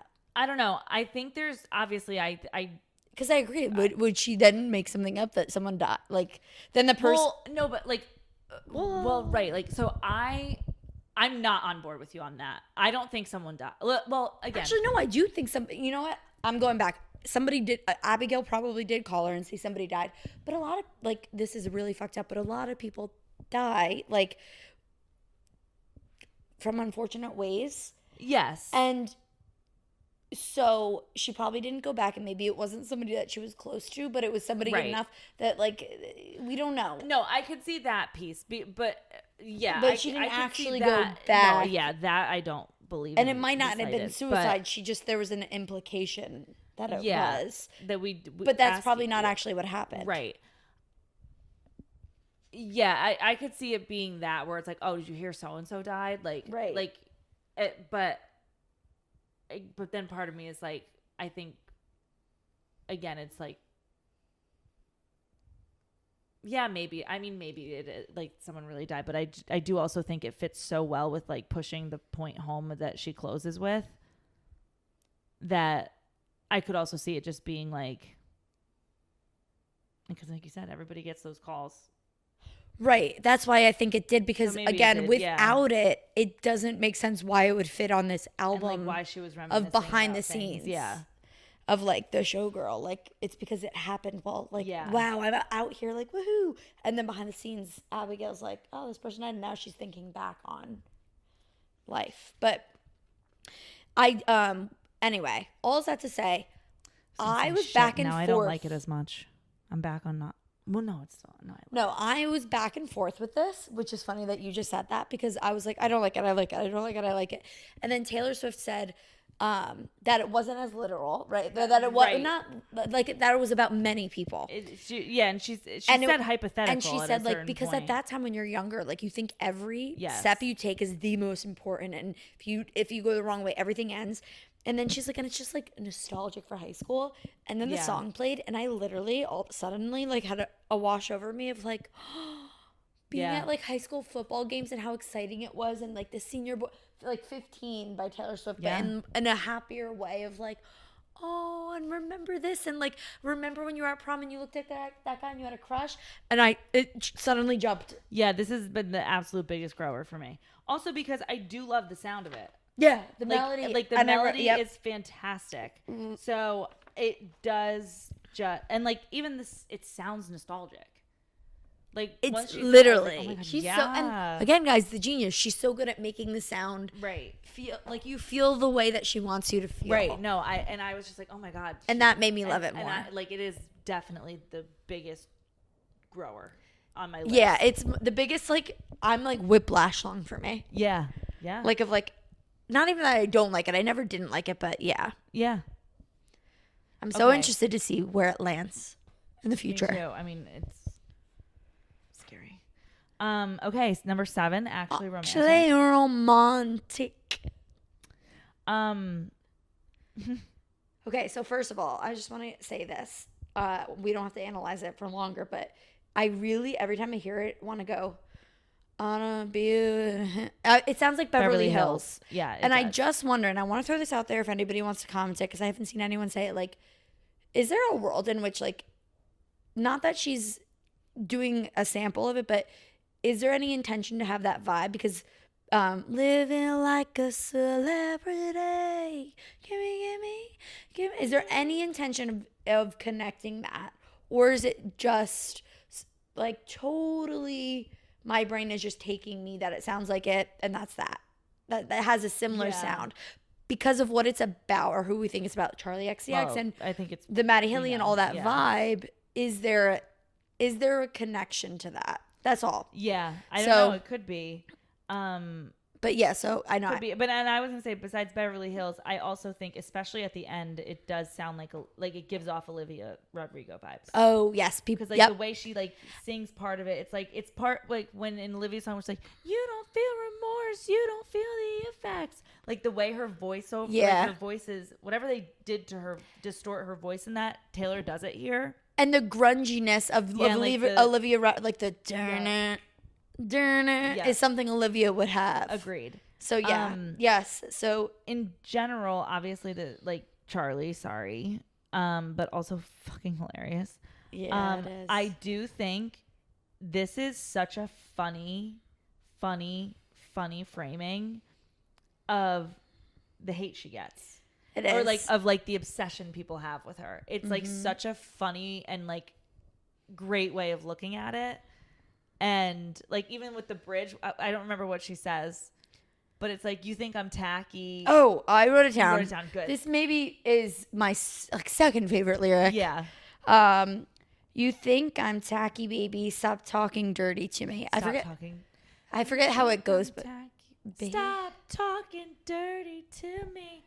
And then the next line is great too. I gotta find it because I love the really tacky funny. part too, because it's like, you think I'm tacky, baby. She's like, I fucking love being tacky and cringy. like, are you kidding me? Like and then the flirt. you think that's an insult? Like, oh yeah. First of all, you think I've ever heard that before? Second of all, I embrace that bitch. Like, please stop talking dirty. Yeah, you think I'm tacky, baby. Stop talking dirty to me. It sounded nasty, but it feels like you're flirting with me. I'm flirting with me. Yeah, I don't actually like the next line, but. And so, yeah, I love that part because it's true. And it's also so good. So relatable. Like, I'm over trying to be fucking cool. That like, sounded nasty, but it feels like you're flirting with me. Yes. Because she's like. So funny. And so funny. So I think Justine gave us a lot of even more insight. So there's the obvious Charlie XCX reference. But then Justine also said, like, I think it's also about Gabrielle. I guess Maddie Healy's like fiance a little bit, which I don't know.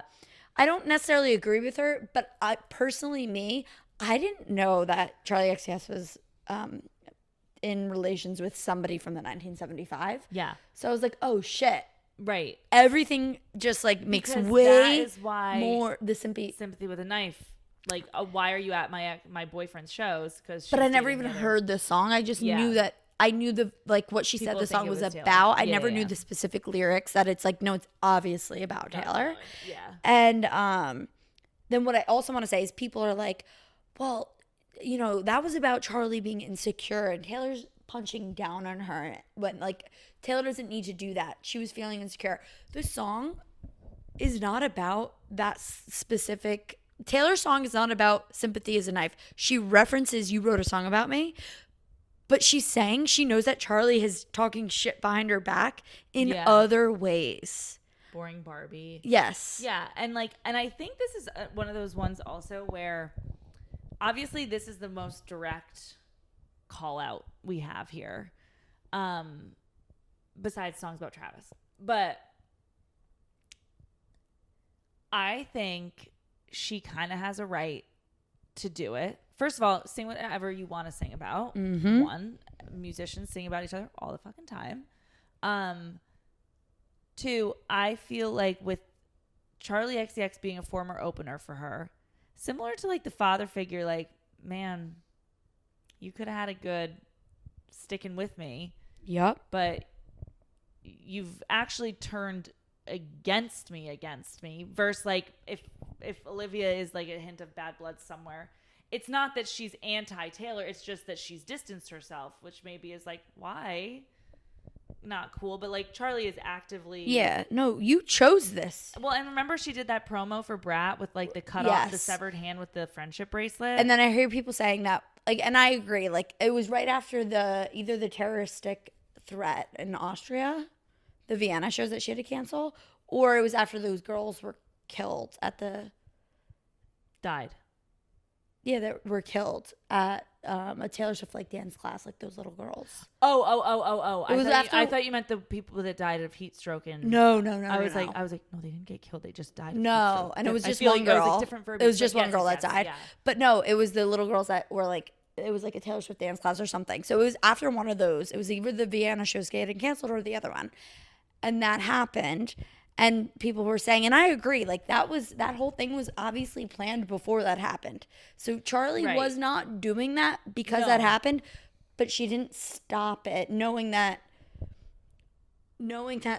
Taylor Swift is like, yes, of course, friendship bracelets were a thing before Taylor Swift, but it was very obvious at the time period that is associated with Taylor Swift. Right. So for her to have kept pushing that forward was so intentional. Right. And even though I know there was like a time, like, because obviously at her show, like at her weird shows or something, like not her concerts, but people would be like Taylor Swift die or some Yes, chant. and then also like bully Swifties, and like she didn't stop it. Just well, like she did. Oh, she did. She did. At one Okay. point, she did. She was like, I don't condone any of this. But at the same time, like, clearly you've, like, I don't condone any of this. No, because she put it on she Instagram. really was being serious. She put it on Instagram. Okay. Well, I don't, at her shows, I don't know. But, like, Okay. she posted on Instagram. She was like, if you do this stuff, like, you don't resonate with me, basically. Something Yes, like actually, that. you're right. I remember that. But at the same time, part of it also is, like, but you are giving... Yeah, it's one of those things. Like Taylor does this and too. Signals. Yes. When Taylor does it with like some certain things, even like with this, like, no, guys, like, oh, I love Charlie's lyrics. She's the greatest, and then she puts a song out like this. Well, yeah, and like I saw a video of her like dancing to the Charlie performed like at the Grammys or something. I saw like a video of like Taylor jamming out to it. Which, to be fair though, like again, this is just funny. Yeah. It's just funny. It is funny, and it's like, bitch, have a taste of your own fucking medicine. Right. Oh, you guys forgot that I like to call people out in songs, and I maybe haven't done it so directly in the last 10 years. Yeah. Oops, maybe I should try it again. Yeah. But watch out. Watch your back. But just like to Justine's point of like the Gabrielle, the Maddie Healy thing, like I think it's directly about Charlie, but it is kind of about like you guys are also talking about me. Well, I think it's the group. That group. Yeah. Yeah. That group of people. Unfortunately, is just the one that wrote a song. Yeah. No, and felt the most insecure about it and was also talking more shit, boring Barbie. Like, yeah, Charlie, nothing's more boring than your music. Like, it's you. I don't know. I literally hate her music so much, but it's funny because it's just loud noises aren't. I used to like I loved Boom Clap. I didn't. Actually, you're right. But only because of the movie that I was a part of, Fault in Our Stars. True. But seeing Reputation, so I saw her live. Yeah. I got into Camila Cabello. Like, I want to know every song. I hated every single song of Charlie XCX. I couldn't save one thing. I'm sure she played Boom Clap, and I'm okay or like that song. I left Reputation tour being like, I'm gonna listen to more Camila Cabello, and I was like, I never want to listen to Charlie XCX again. I do not like this girl, she sounds terrible live. Yeah, I was say I only ever had heard the like big songs she used to have, and I never listened to any of the Brat album. Personality. I haven't even listened to 365 in full. Never even heard the whole thing. Yeah, I tried to, and I get that it's raving music, and like you have to be on drugs. Different. Yeah, but it's just. Yeah, I mean. Yeah. Anyway. Okay, should we move on to number 8 wish list? We should. Love. Again, I can't believe how wrong we were about this. So wrong. Again, I don't know what the fuck was gonna happen. So Sounds Like Glitch. I think there's been a glitch, which I'm so happy you brought up because it's been bothering me. Yeah. This wasn't even the same one. No, this was bothering me. Of like, I was like, there's something I want to say after this. Like, no, yeah, it sounds like something. But we found out another one too later on. I think it is that sounds like Question. Yeah, that one. That's was not. The one I finally figured out later. But in the moment I said that all day. It's been bothering me after she says. Wait, what does she say? What does she say in this song? I don't. Where are we? Wish list. I just want you. Yeah.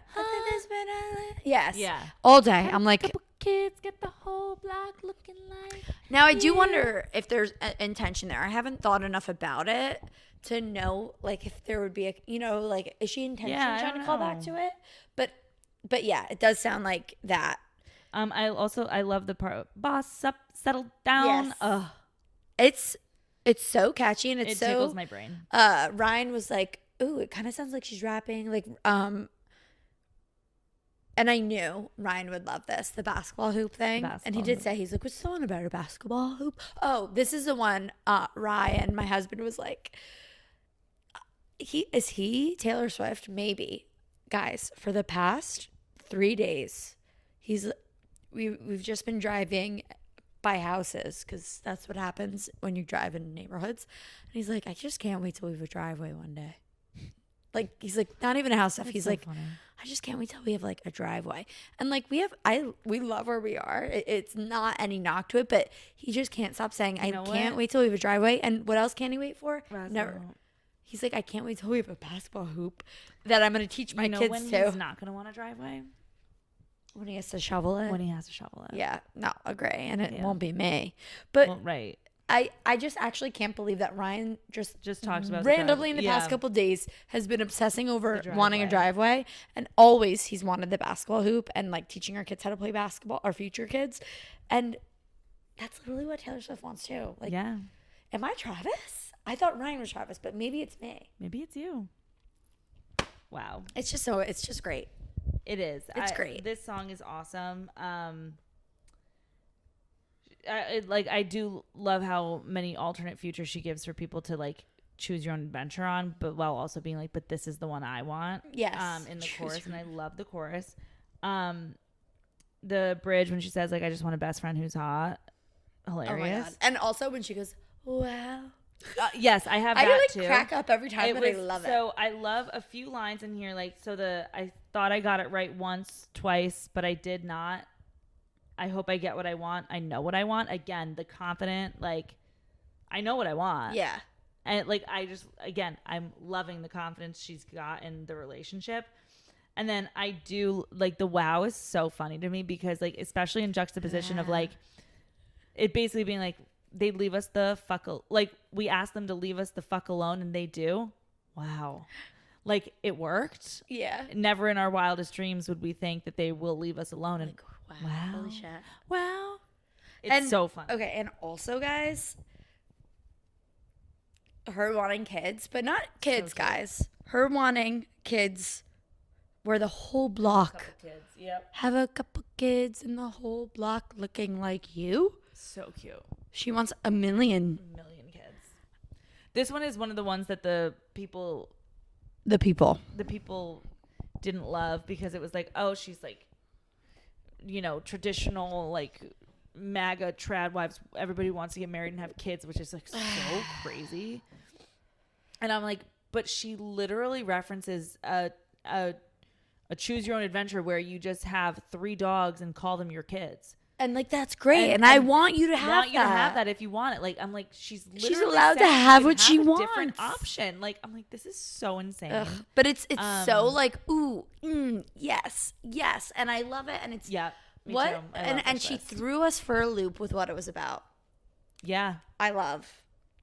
Right when the sound, like yesterday, right when the song started, like the way it sounded, I was like, oh, I was like, oh shit, is this like what she wishes for? And I was like, why did I ever think it was about like a rider? A rider. That's so funny. But no, when it first starts and she's talking about like Balenci shades and all that stuff, I actually didn't. I was like, oh, I don't know how I'm gonna feel about this. But as soon as she gets to like what she wants, I was like, because when she was saying they, I was like, oh, now she's gonna do I. Like, yeah. No, but I mean the way it sounded at first, I didn't like until suddenly she talks about what she likes. I'm like, whoa. Yep. I fucking love this. God. Oh my God. I love that song. Number 9. Wood.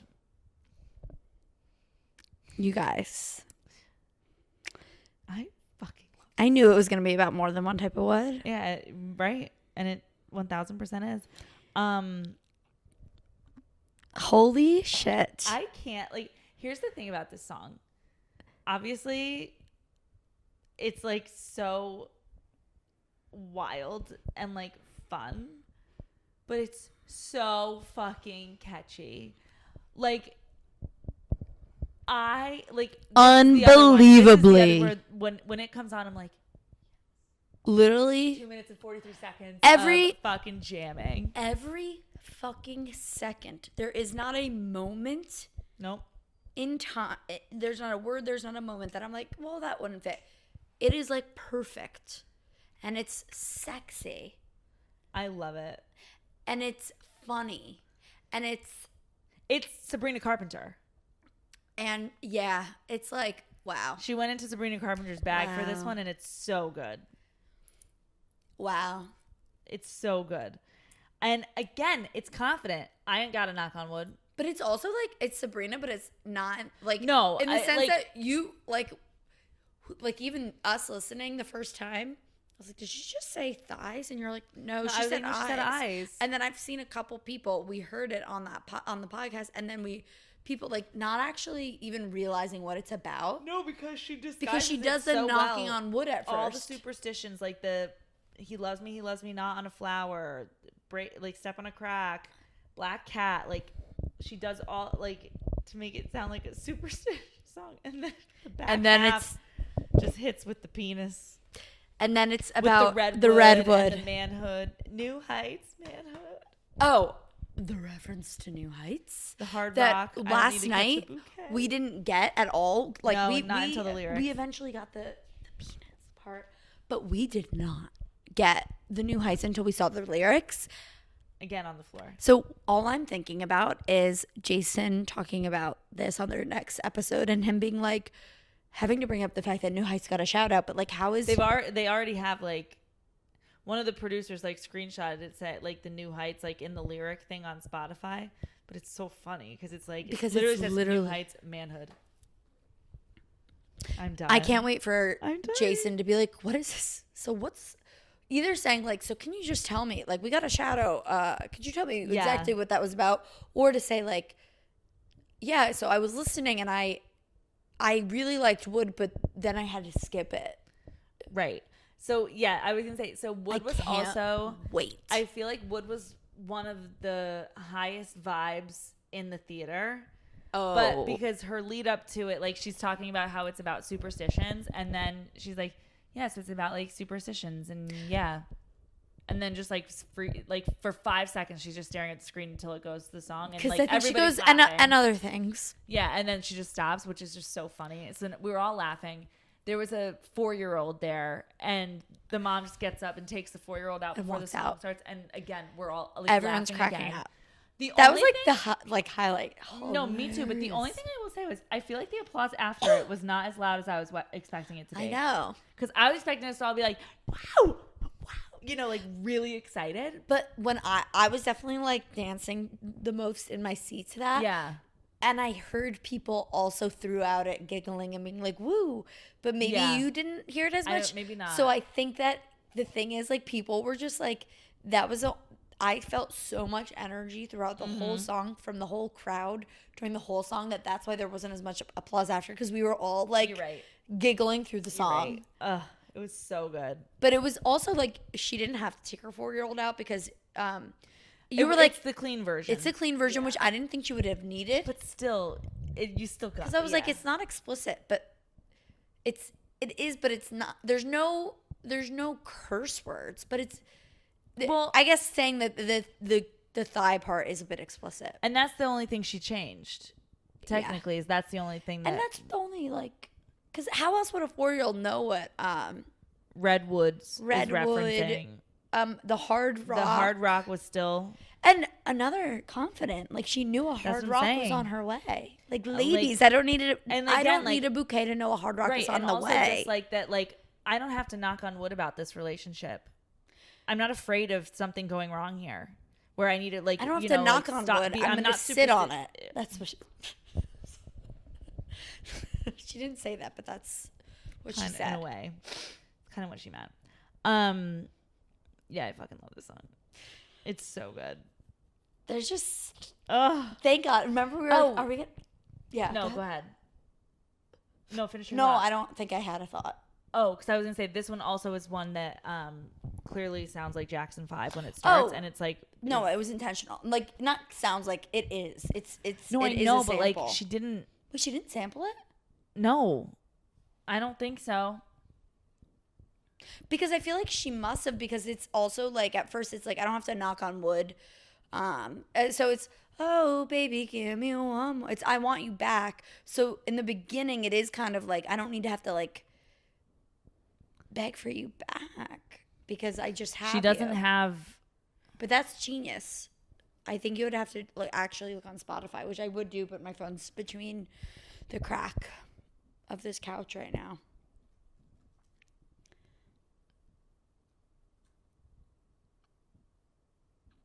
It gives the feeling for sure, but it's not It's probably not an actual sample. Interesting. The first Reddit thing, Taylor Swift destroyed I Want You Back by Michael Jackson. See? Does Wood sample I want? Oh, Facebook. I don't have that.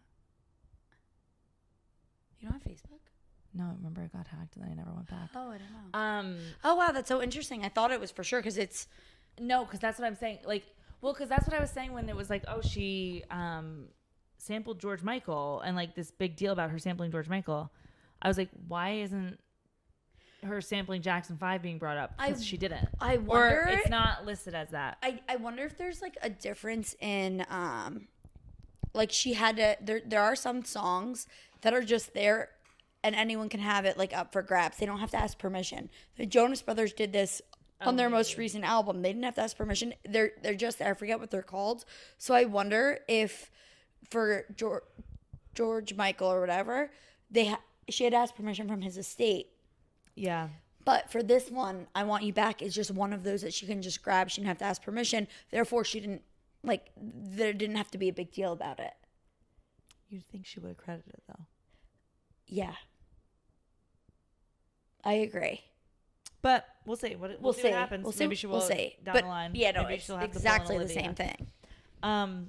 Canceled? Yeah, I love this. It's literally like I Want to Be This for Halloween. It's all the villains. It's Descendants. The sound of it, like I like Wood better, but I love like how I'm like every single thing to me just fits. There's no like, oh, that part could sound better.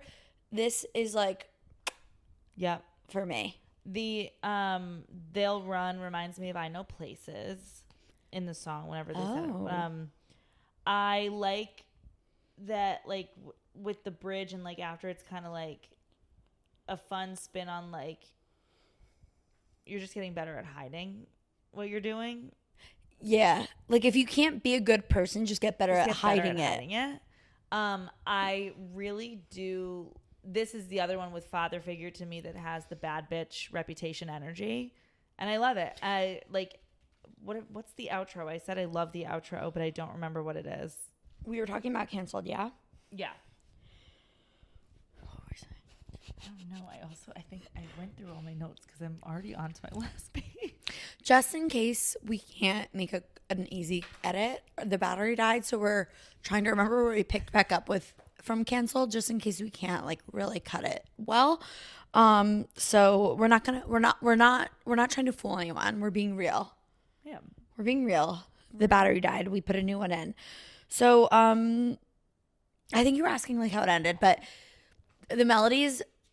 Oh, I remember. Amazing. It was we're the ones with matching scars. Yeah. No, I really fucking like it a lot. And I remembered it and then it left my brain. But this is one of the ones for me that when I'm not listening to it, I'm like, yeah, I like that one, but I think I like others a lot more. And then when I am listening to it, I'm like, this song fucking rocks. No, and then it's just one of the. There's a couple that are like that for me, and this is one of them. But I'm like, so good. And we were talking about like the idea of being canceled. Like Taylor saying that we could relatable. Anybody could be relatable, and she said like, you know, I just found myself in a position where like she has been canceled so many times before, and she like experienced that actually now a lot of people call her. And they're like, what are we doing? Yeah. She's like, oh, okay, like, let's go get lunch. Yeah. Oh, this is what you're saying. I hate when people tell me, stay away from this person. They're bad, they're bad, they're bad. She's like, that actually makes me want to go to them more because I know what it's like for people to say that about me. And I'd rather get to know people by their actions, like, not because like person. The crowd says whatever. And I was like, yeah, I think I looked at you. I was like, yeah, because people literally get so mad at her. Right. And try to tell her who to hang out with. From Maddie Healy to Patrick, like the Mahomes and like whoever else it is. And a lot of those people are the ones that are saying they don't like this album. Right. But it's like, she can figure it out for herself. Yep. And she is not you and she is not your puppet. Yeah. And like, she said it in a very casual way, but I love that. She's like, I'm going to Like if I find out, she didn't say this, but in my head it was like Maddie Healy, that like they are a bad person, then she'll stop that when she gets there, but she's going to let them show her. Right. That they're a bad person. She's not going to listen to her fans, like to random people on the internet, rather, not her fans, to be like, stay away. Right. So I also loved her explanation of that. Mm-hmm. To be like, me too. F off, people. Me too. And it's start to finish, love. Honey. Ryan said this was his other. I think he said. Yeah, he did. He also really liked Wood. He liked Wood too. Honey, Wood, and Opalite. He really liked. I love it. And I think this is so funny what I'm about to say, but like, love it. I think the sound is like so fun. This one is one where like I know I like others more than this, but I think it's just because it's a little repetitive. Yeah, and there's like one or two like the beginning, like something about you want it because you want it, or you're allowed to call me that because you mean it, or something. Something it's like like that. repetitive right away, and like it makes sense, and I like it, but I don't like it the way it sounded. Yeah. But then I love the rest of it. Well, and I love the sound of it and everything. It's just, I think sometimes I'm like, oh yeah, here we go again. With the sound. But I agree with you. I will say, like, for some reason, when we were at the movie watching it, it was the most I've liked it. I don't remember if she said anything specific. Oh, well, I guess, I mean, in general, she just said what the song was about. Like, and people can be really condescending and calling you those words, but when it comes from, but then someone can say them to you and give it a whole new meaning. This was the most direct in the movie that she was about Travis without being direct about Travis. Right. Yes. Which I was like, oh. And like sitting in the movie was the most I liked it because I was like, maybe I do like this song. Yeah. Well, I shouldn't even say that. Yeah, I was gonna say I liked it, and that's why I said it. I was like, I said I love it, but I'm about to like say, yeah. Blah, blah, blah. But because it's in comparison to the other songs that are love songs that are about Travis. I think is why, because I feel the same way. It's like, no, this is still one of my favorites, but in comparison to the others, especially because it's so separate from them, because we have canceled. Wood isn't, that's sex. Actually, yes, we have wish list, but then there's actually romantic and like it's separate from like the first two, like that. Yeah, eldest daughter, and I agree with you. I have to always be like, wait, is this just separate from everything else? I almost need to hear these back to back to all the ones about Travis to like compare those and this is, in a separate category. This one is similar to Canceled in the sense that like when I'm not listening to it, I'm like, oh, is Honey my least favorite? Yes. And then when I am listening, I'm like, how could Honey be my least favorite? Literally 100%. I'm like, maybe it is my favorite. Like, yes, 100% agree. It sounds like Question. Yes. So we were. One other thing I want to say about that is like I love that Taylor in a lot of the songs leans into like little nuances in her voice, whether it's like cracking or like the question and stuff that like just like they're like you wouldn't necessarily do it because it's not a perfect pitch or a perfect something, but there's something about it that's like like it's raspy or it's I don't know what it is, but I love that she leaned into it. Yep. I can't explain it. But yes. Question. I mean, I love it. And last one? Oh, sorry. Yeah, no, I love all of it, but there's a part like kicking in doors. I need to sit with that more. Yeah, I don't really. At some point, I was like, "Is this sexual?" I didn't know what it meant. Yeah, I don't. That part, the bridge. I'm like, what? Yeah. And then, but the really sweet part, like she's saying, like their guys used to only call me in the middle of the night because they wanted to know what I was wearing, and she was into something else. And then she's like, "But you look at me like you're in awe of me, and you stay until the morning." So cute. So cute. I love you. Okay. Love you. The Life of a Showgirl, featuring Sabrina Carpenter. This is a greatest show. It does give Greatest Showman vibes. That's what a lot of people were saying. Sabrina Carpenter was hands down the best choice to add to this song. I like, especially with the subject of the song. Yes. And I think this song, she makes this song better. Mm-hmm. If she wasn't on it, I don't know where this would be for me. I think it fits her voice so much more than Taylor's. Interesting. I also, when I was listening to it, I was like, oh, I miss this Sabrina voice. Because on Man's Best Friend, she's so in that Ariana sound. Okay. That she does, like, the way she sounds in this. You, like, love. I love this. I love her voice when it's like this. I love the Ariana Grande sound, too. But she's in that so much on Man's Best Friend that I was like, oh my God, remember when she sings like this? Yeah. And I'm happy it's back. This is another one, though, that I love the build. The song builds, the bridge is crazy, like, and the outro. I think Taylor does. Well, actually, I think Sabrina and Taylor don't sound so different on it, to be honest. Like, I know it's Sabrina when Sabrina's singing, but if it was Taylor singing all the way through, it wouldn't make that much of a difference to me. But it's knowing that Sabrina is on it and that she has her own verse makes it better for me, if that makes sense. Like, but sound wise, there's only one part that I'm like, ooh, Sabrina, that's you, girlie. Yeah. But I think I would still like it a lot, but I agree. I love it because Sabrina's on it. Yeah. And especially after Taylor said, this is about this fictional person like Kitty, and she's seeing this artist or whatever, or whoever, and warning them again, instead of saying like, oh, yeah, let me be your mentor. It's like, no, honey. Like, I don't know if you want to do this. This is, I don't know if you want to do it. And she's like, because, it's so tough and all the scrutiny that we face being in this business, like, it's a lot. Like, it's a lot that you have to take on, and you have to love the game, and you have to love the artistry and what you're doing.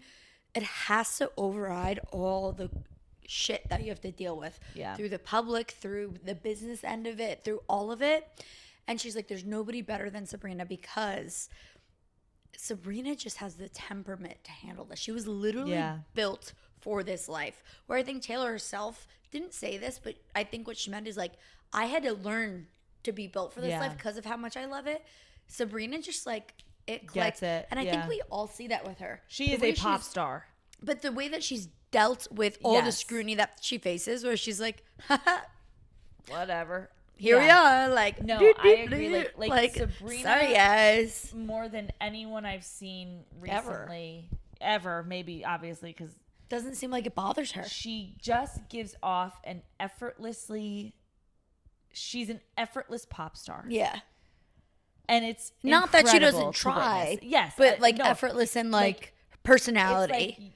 And it's the coolest thing.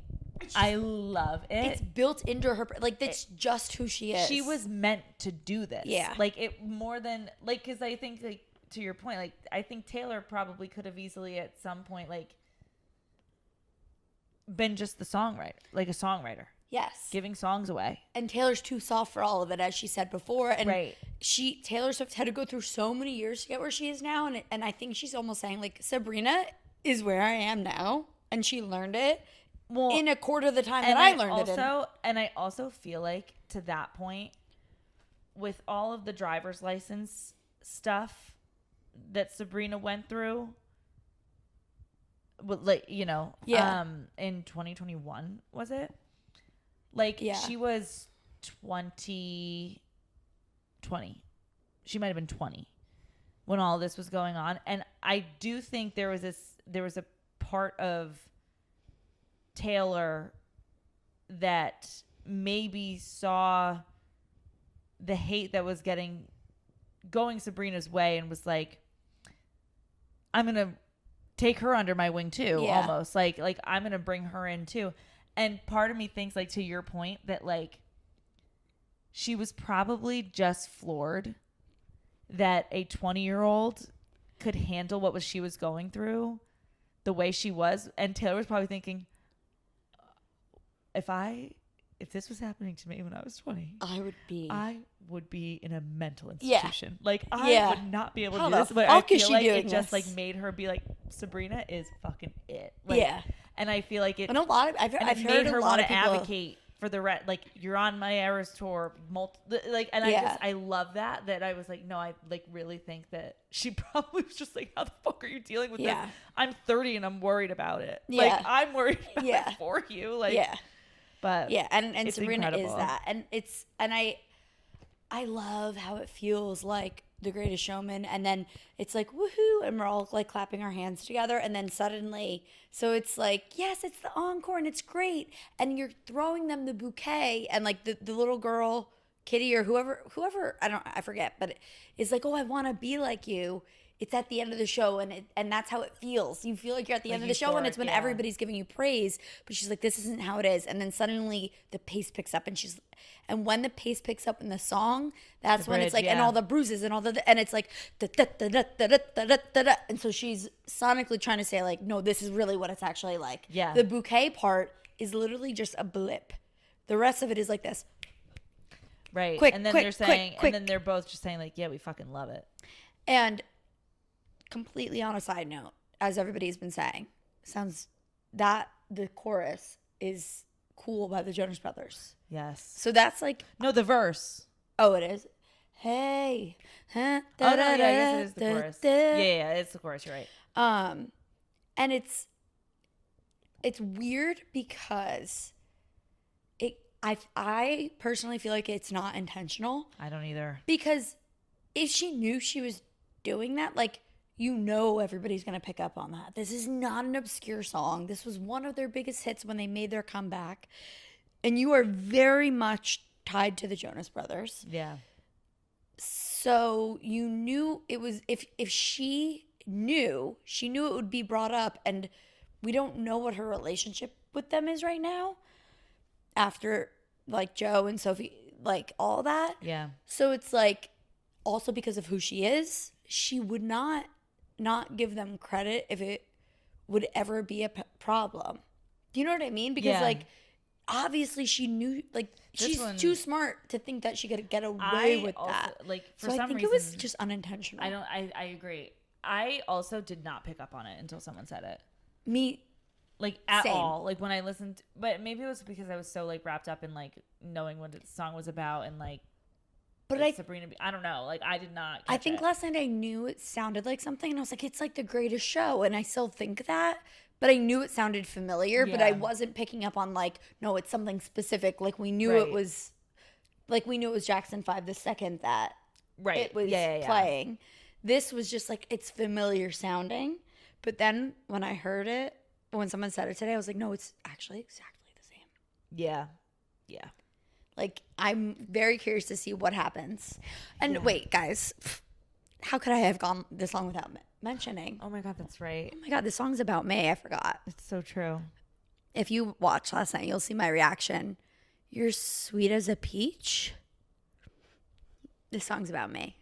If you didn't know, it's my new last name is Peach. And like, she wrote this song about me because like, I am a showgirl because I'm a teacher. So it's like, I get it. You know what I mean? Like, she wrote the song for me and about me, not about Sabrina, not about herself. Like, thank you. But seriously, I am really excited that she said the word peach. like all jokes aside, I'm very excited because I've been waiting. It's such a common thing to say in a song, like so many songs. And I'm like, why couldn't Taylor Swift say the word peach? And in my brain, I never said it out loud, but I was like, one day she's going to. She can't go through writing all these songs without ever making a reference to the color peach, the fruit peach, or the phrase like peachy. It is a peach. And it happened. And I'm so happy. And the only thing I'm sad about is that it's literally the common phrase. So me saying like, you're as sweet as a peach, no one's gonna get that. I might be referencing a Taylor Swift song. Yeah, but I mean, it's fine. Well, that's just like when I was saying how like my friend Court loves Ruin the Friendship because she did marry someone we had been friends with for years before they ruined the friendship. But you can make it like I said, like the Wayne Gretzky, Michael Scott thing. Yeah. Ruin the Friendship, Taylor Swift. Yes, like sweet as peach. Everybody. Taylor Swift, everybody's stuff. Whatever it is. Whatever. Yeah. I get it. But yeah, so the song's about me, and it's because Taylor couldn't come to my wedding, but she wanted to like tell me like instead I wrote a song about you. This one also has been a big grower for me. Yeah. And especially I loved watch the movie. Helped with it too. Oh, and them the ending being Yes, the Eras, the like, Eras tour, so cute. and like, good night, we love you, and Sabrina, I love you, Taylor. So It cute. makes me like tear up. I know, me too.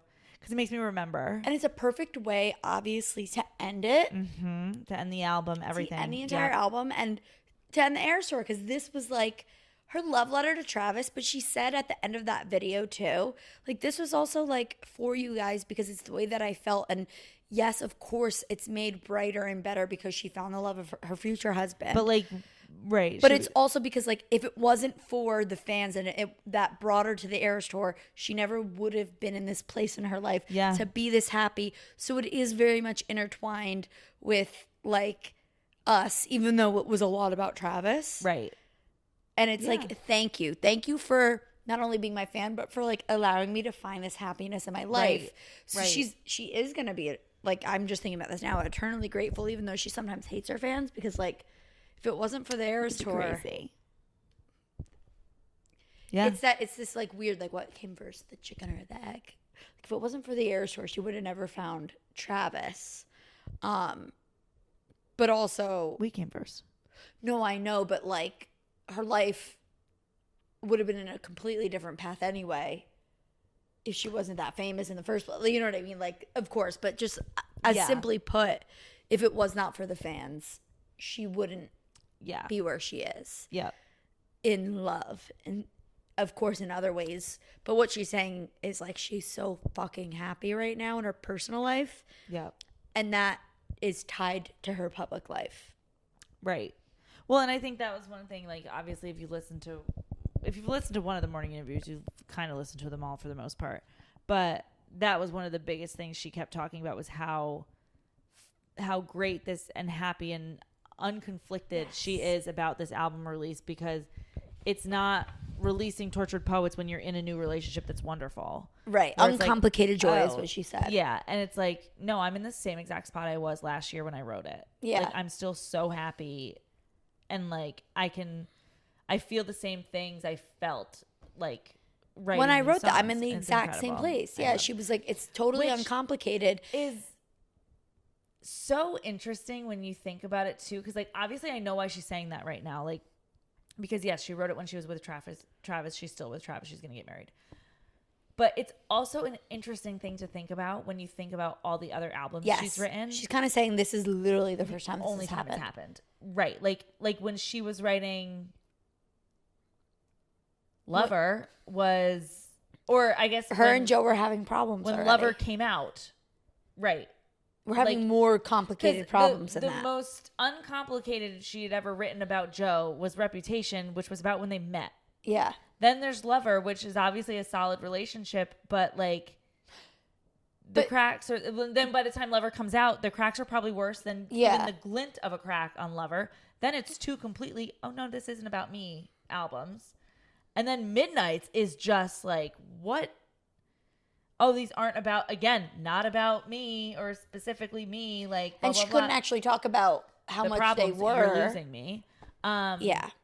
But even with Reputation, though, she said that Reputation, she was in a dark, dark place. But by the time it came out and she was touring it, she was in the happiest place of her life, which is why she wrote Lover. So Lover is, so like she couldn't present Reputation as like this hard, dark time because she actually felt happy during that. Right. Even though, of course, yes, you have the King of My Hearts and all of that. But like, yeah. Just every single album, she's been in a different place. So when the Z100, it was Elvis Duran, Danielle Monero, and whoever else. There was another girl interviewing her. They had really good questions for her. Yeah. Actually. And not that I was surprised, but I kind of was, because they're not like interviewers. You know what I mean? Like, they're radio hosts. They're not sit down interviewers. They sometimes get interviews, but that's not their job. Like they interview a decent amount of people. They do, but that's not what their job is mainly. Right. And they were like, "What?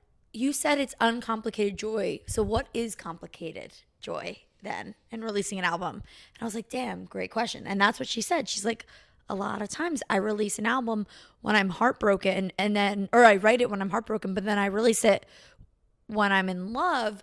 And so how do I don't want to promote it, or vice versa. And this time it's the same, and I love that. I know, and it's crazy that she says that for this album when she had been in a 6-year relationship. Yeah, where like not. I mean, again, like that could. I don't know why that would have never. I mean, I guess the albums were not really about whatever, but I just loved that. I loved the uncomplicated joy we feel for this album, and I'm with her. I feel it too. And you know what it reminded me of too, when she said with the Red, the original Red, she was like, I was like crying my eyes out backstage, and then I'm gonna have to go on and promote it, because when she did Red, like she's like, no, I love having Red release a second time because I can actually be excited about it, because the first time I released this I was devastated. Yeah. And I had to pretend that I wasn't. And now I'm actually am happy, because I don't really care about any of those things anymore. But that it reminded me of that. And you know what's interesting about it too? You might be able to say the last time that ever happened, maybe Lover. I might give her Lover. Would have been 1989. Because by the time her and Harry were like kind of together and not already by the time Red released. Mm-hmm. So, like, 1989 is the Harry album, but, like, it had been a while. Yeah. So, like, maybe 1989 was... Because she was able to tour it while it was still happening. Right, and it was, like, the girl... She still got to be cool girl while she was... Girl Squad, like... Yeah. But, like, the relationship pieces of 1989 were a relationship that was over when Red was being promoted. Yeah. Like, you know what I mean? Like, end of 2012 was when her and Harry... were done, or like beginning of 2013, whatever, the New Year's kiss. And that was Red came out end of 2012. So she was mourning 2 relationships while she was promoting Red. Never gonna. A relationship she never even really sang about on Red yet. Or like sang about yet. Was already over. Yeah. So like by the time she's putting it together on 1989, she's already kind of over it. Well, besides when the Vault tracks came out, I was like, oh. That I'll never be over that. I will never. I'm sorry. That's crazy. So funny. The Vault tracks were the first ones written. It had to have been. Like. Yes, because she scrapped everything to write 1989. So those are probably the scrapped ones. Yeah. Oh my God. So fucking funny. So fucking funny. But yeah. It's so cool. All that's to say is... love it. I'm so the life happy. Of a showgirl. And I'm so happy that she's happy. And I'm so happy that she's actually, for the first time, literally giving us a peek behind the curtain to be like, no, I'm literally this happy right now. No, yeah, that's so amazing. I'm so happy for her. Okay, that's it. I think that's it. Do you want to run through rankings quickly? Yes, just so we could look back on them. Look back. To know how much they changed. But I do have I only got to 8 because I doubled and tripled. So here's what I'd say. The lowest thing I had was a 3.5, 4 on my 1 to 5 thoughts going through. Same. Mine was at 3.5 to 3.75. Yeah. Exactly. So everything else was 4s or 5s. Correct. My top 4 are probably not changing. Okay. Do you have a top or they'll 1? Always be top. Yeah. And then, but I would say 5 through 11. Who the fuck knows? Yeah. Any given day. 12 is my only one that like maybe stays where it is, but I also still love it a lot. Yeah. Okay. I totally agree. But I grouped a lot, and even some of my groups I want to group more. Cuz I started bracketing cuz I was like, why is that there? It should be like, and then yeah. Okay. Should go bottom to top? Top. Yeah. Okay, my bottom, and it is on a line by itself. Should we say them at the same time? Yeah. 1, 2, 3. Actually romantic. Okay. My next one's father figure. My next one is actually romantic. Okay. Switchy. And my reason for the 2 is because actually romantic, I like this. It's more catchy to me. Father figure's not as catchy. Mine's the opposite way. I like the sound of father figure better. Yeah, and I like the cunty. Oh, I guess they're both cunty. They're both cunty. And that's also funny that they're the last ones because it's like they're both the most inauthentic Taylor. Yes. Also so funny. Like I really love them. Yeah. As like it's kind of like vigilante shit. Yeah. Where it's like, no, I love vigilante shit, but vigilante shit is not like it's not really on my top in Midnights because it really isn't her. Yeah. Okay. So I don't know what to do with this. My next one I have 1, 2. grouped together. I think I have technically 4 grouped together. Yeah, But I I might could too. go in order if I needed to. I put them in order. I don't have an order. I have 2 next. Because I couldn't decide, and I also don't even know that they belong here. I don't either. That's what I'm. Yeah. Okay. How many do you have grouped together in this one? I have 2. Well, I did them 12 through 1. Like I have them. I have Okay. 1 on each line, but I bucketed all of So these together. technically, I have 12, 11. So technically, we're on 10. 10. Okay, so technically, my 10 and 9. Yeah. Do you want me to say my 10 and 9 in And no I'll say particular? mine. Yeah. Mine are in no particular order. Like they're grouped together. My 10 and 9 are Life of a Showgirl and Ruin the Friendship. Okay. Mine are Honey and Canceled. But these are the ones where I literally said those are the 2 Yeah. that once I get to them and I'm hearing them, I'm like, love that. And to be fair, like Ruin the Friendship was like originally bottom, so it's No, I going know. up. You should see where it ended up on mine. Yeah, like it's But crazy. And like they're not 10 and 9. No, agreed. Like technically, I wrote them as number 6. No, like, do you know what I mean? Like because I grouped everything. That's what I was saying. I have a top 4, and then I said 5 through 10. I think could interchange. Yeah, and like And I'm not put them even down. confident at what I have. The 2 things I've tied for second. I'm not really even confident. I'm not really even confident. At The- 2 like, through one of 4. them might be I'm lower. only confident in 1. Same. Okay. So wait, what was we're yours were canceled in honey for yeah. 9 and 10. So we're on 8 8. and 7. Oh, or 8. I have 8, but mine is 5th. Do you know what I mean? Like Yeah. for the way I grouped them. But I don't know. I think you might be shocked by my number 8. Like I don't even know. Like this coming out of my mouth doesn't make sense, but I'm not sure. My number 8 is technically Elizabeth Taylor right now. Okay. Mine's Life of a Showgirl. Okay. And the only reason is, I fucking love it. The only reason is because like I think it's slightly less relatable than the other songs that, like Yeah. I love that it's about Travis, but the other ones I can also personally relate to a little bit more. Yeah, and I was gonna say, for me, Elizabeth Taylor is more of this sound just gets me. And I agree. So I Yeah. think it's gonna continue to go gotcha. up. But right now I was like, fuck. If I had to be like, what do I want to listen? Yeah. It's just so hard. I'm not like these are shaky positions. Yes, for sure. What's 7? That was 8. Yeah. So I'm on 7 and 6. I have 2. Okay, then I'll do 7 and 6 too. Actually, that makes sense for me too. 7 and 6. 7 and 6 in no particular order Mm-hmm. are canceled and honey. That's funny. Because those are my 8, 9, 10. Yeah. Um, Like that we have them in both Yeah. together that we couldn't Yeah. pick which one we liked. Yeah. my 7 and 6 are Opalite and the Fate of Ophelia. That's hilarious that we're grouping. Yeah. I have Fate of Ophelia And Opalite and together. Opalite as the next 2. Oh, really? It's grouped together. 5 and 4. So I guess 5 and 4, yeah, because they're grouped Okay. as number 3 for me, basically. Okay. Because you know why it is for canceled and honey for me? It's because canceled is a perfect They song are to next me. each other, but yeah. And it sounds great. And then honey, I love. And there's like a little parts that we said are like repetitive, but I love what it's yeah. about. But canceled is, I love the way it sounds. Yeah. So I can't decide I which know. one. I know. So wait, what were yours are Opalite and Fate of Ophelia were Yeah. 6 and 7 for me. And when I was 6, doing 7. this, I was like, I cannot believe this is where they are, but this is where they are. Yeah. Yeah.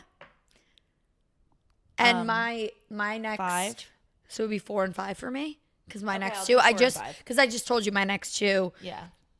written on my list, they're tied as 3, but technically 4 and 5 Yeah. are Fate of Ophelia and Opalite. Okay. Mine are Ruin the Friendship and Eldest Daughter. That's hilarious. So fucking high. I love the way it sounds. It sounds so good. That's how I feel about You know, canceled. this is maybe a very sound album for me. Now that I'm thinking about, well, a few up top are more about the lyrics, but like a lot of them are actually the sound. It's so Like Ruin and the Friendship she's right. is totally It's so a sound catchy. pick for me. Yeah. And canceled is too. Yeah. For me. But yeah, for Fate of Ophelia and Opalite, I literally could not decide. They're both amazing. And they're both Yeah. catchy. And they're both like, no, I fucking love these. I know. So I couldn't okay, choose which so- one I like better. So what are we on? 3? We're on 2 and 3. So mine are tied for 2. My tied for 2. Wait. Should we say Okay, our number okay. Let's tie one? for 2. I have 2 tied for 2, and then I have a number 1. Me too. Well, I have a 2 and a 3, but Yeah. Oh, I see what you're saying. You put yours in place. But I can put them together. I can put them together. Yeah, if you want, you can tell me what you put. I physically could not. Wait, so maybe we should do 1 then. That's what I'm thinking. Okay. So it's a big reveal. Let's say it at the same time. Okay. What we put as 1. Okay. 1, 2, 3. Wood.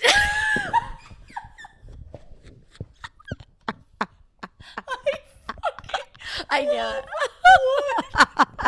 I love wood. Again, sound. I love lamp. I love lamp. Steve Carell. Is so again sound like because in my head I'm like, am I really putting the penis song first? I know. In any possible world, is this what I'm doing? And I was like, yes. Every time it comes on, I'm like, thank God. It is so good. It's good. So and good. Oh wait, I can't. What?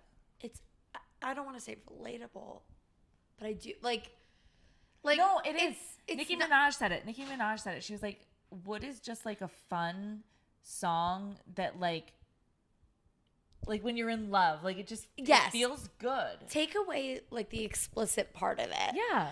I'm not saying anything either way, but it's more just like, no, I love you. I don't have to knock on wood. Like you're mine. Ugh, it's so good. It's so everything, start to finish. Oh, that bitch wishing on a fallen star, and it never did me any good. Wait, where is it? Where it goes? Oh, forgive me, it sounds cocky. That's where all of a sudden she starts. Yeah, getting sexual. Post chorus, but you what and is me it? Forever dancing in the dark. Yes. It's understood. I ain't got to knock on wood. I'm obsessed with it. I think it's gonna be like one of my most played songs of all time. I literally love it so much. I can't stop. As I was I knew as we were going through the songs, I was like, Wood's gonna be fucking number 1. And then I was like, but maybe there's other. The only one I ranked is just a straight 5. And I circled it, and that was the moment I knew. That was the moment you knew that it was my top. So I had technically, I guess 1 through 3 were 5s for me, but Wood was the standout 5. Holy shit, it's so Wood good. was the one that I knew was gonna be a 5 from the second we started. And you know something? It's because it's not just about like sex or penis whatever. It is more than that, but she then turns it into funny. That. Yes. And remember, guys, she talked about 3 woods, and we said it's gonna be. So then there's also the excitement. Like it's beyond the excitement, but there's also the excitement of like. We were so happy that it was about more than one wood. Yeah. It was really thrilling. It was really thrilling. It's so fucking fun. It's just so fun, but it's also like deep. Sorry, it's deeper than you think. No, I mean that. No, not literally, figuratively. Stop. I love that song. So number 1. Okay, so number 1. Okay, so my 2 is Elizabeth Taylor, and my 3 is Wishlist. Okay, so my 2 and 3 are Wishlist and Eldest Daughter. Eldest Daughter, yeah, because Eldest Daughter is my 4. Yeah. So we're like pretty similar. And yeah, no, for sure. And again, I feel like part of the reason we're similar is because again, I think 5 through 10 could be interchangeable depending on what I'm listening to. So not only interchangeable, but I think it's like. For both of us, it's like, okay, what is both sonically like, wow, this is amazing and addicting to listen to, plus like relatable and like, fuck yeah. Yeah. And or beautiful. But right. It's also though so crazy that real. Yes. But like I also just like find again such a great album because like the bottom 2 I feel so bad that they're there. Yeah. Because I like them a lot. But it's just really like but them. I'm like, but technically they're the last 2. Like I can't believe Father Figure. I literally wrote in it. I was like I love this. You know what it's like comparative to? Not comparative as in similar, but like as in actually more of a contrast. On Lover, the songs that would be comparable to like actually romantic or Father Figure would be The Man. In my opinion, The Man, where she's playing this like role and she's like, oh, if I was powerful, like and for me, I always am like, I really pull back from it. And I'm like, I just don't love the song. Like, it just doesn't hype me up. And these two, actually, romantic and father figure, I can't relate to it. And it's like about a similar thing, but I'm like, no, but I fucking love these songs. Yeah. Because they sound so good. You know, so it's like she got the sound right where like I don't even need to relate to it to love it. They just the only reason it's not up there is because like it's not gonna make me feel anything emotionally other than like yeah, like and like fuck yeah, I love listening to it. Mm-hmm. But if I could go fuck yeah, I love listening to it plus yes, I can relate to this and I love it, would. Right. It's shooting up.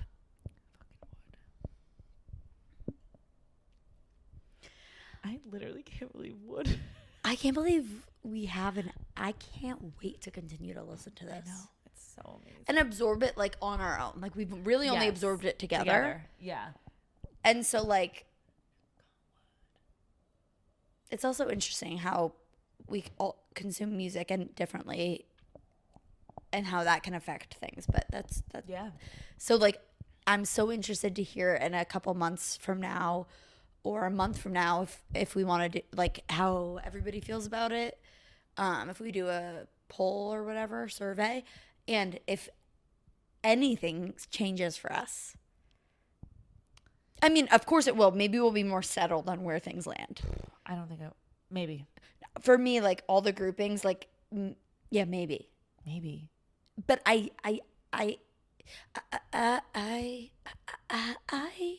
know places. There's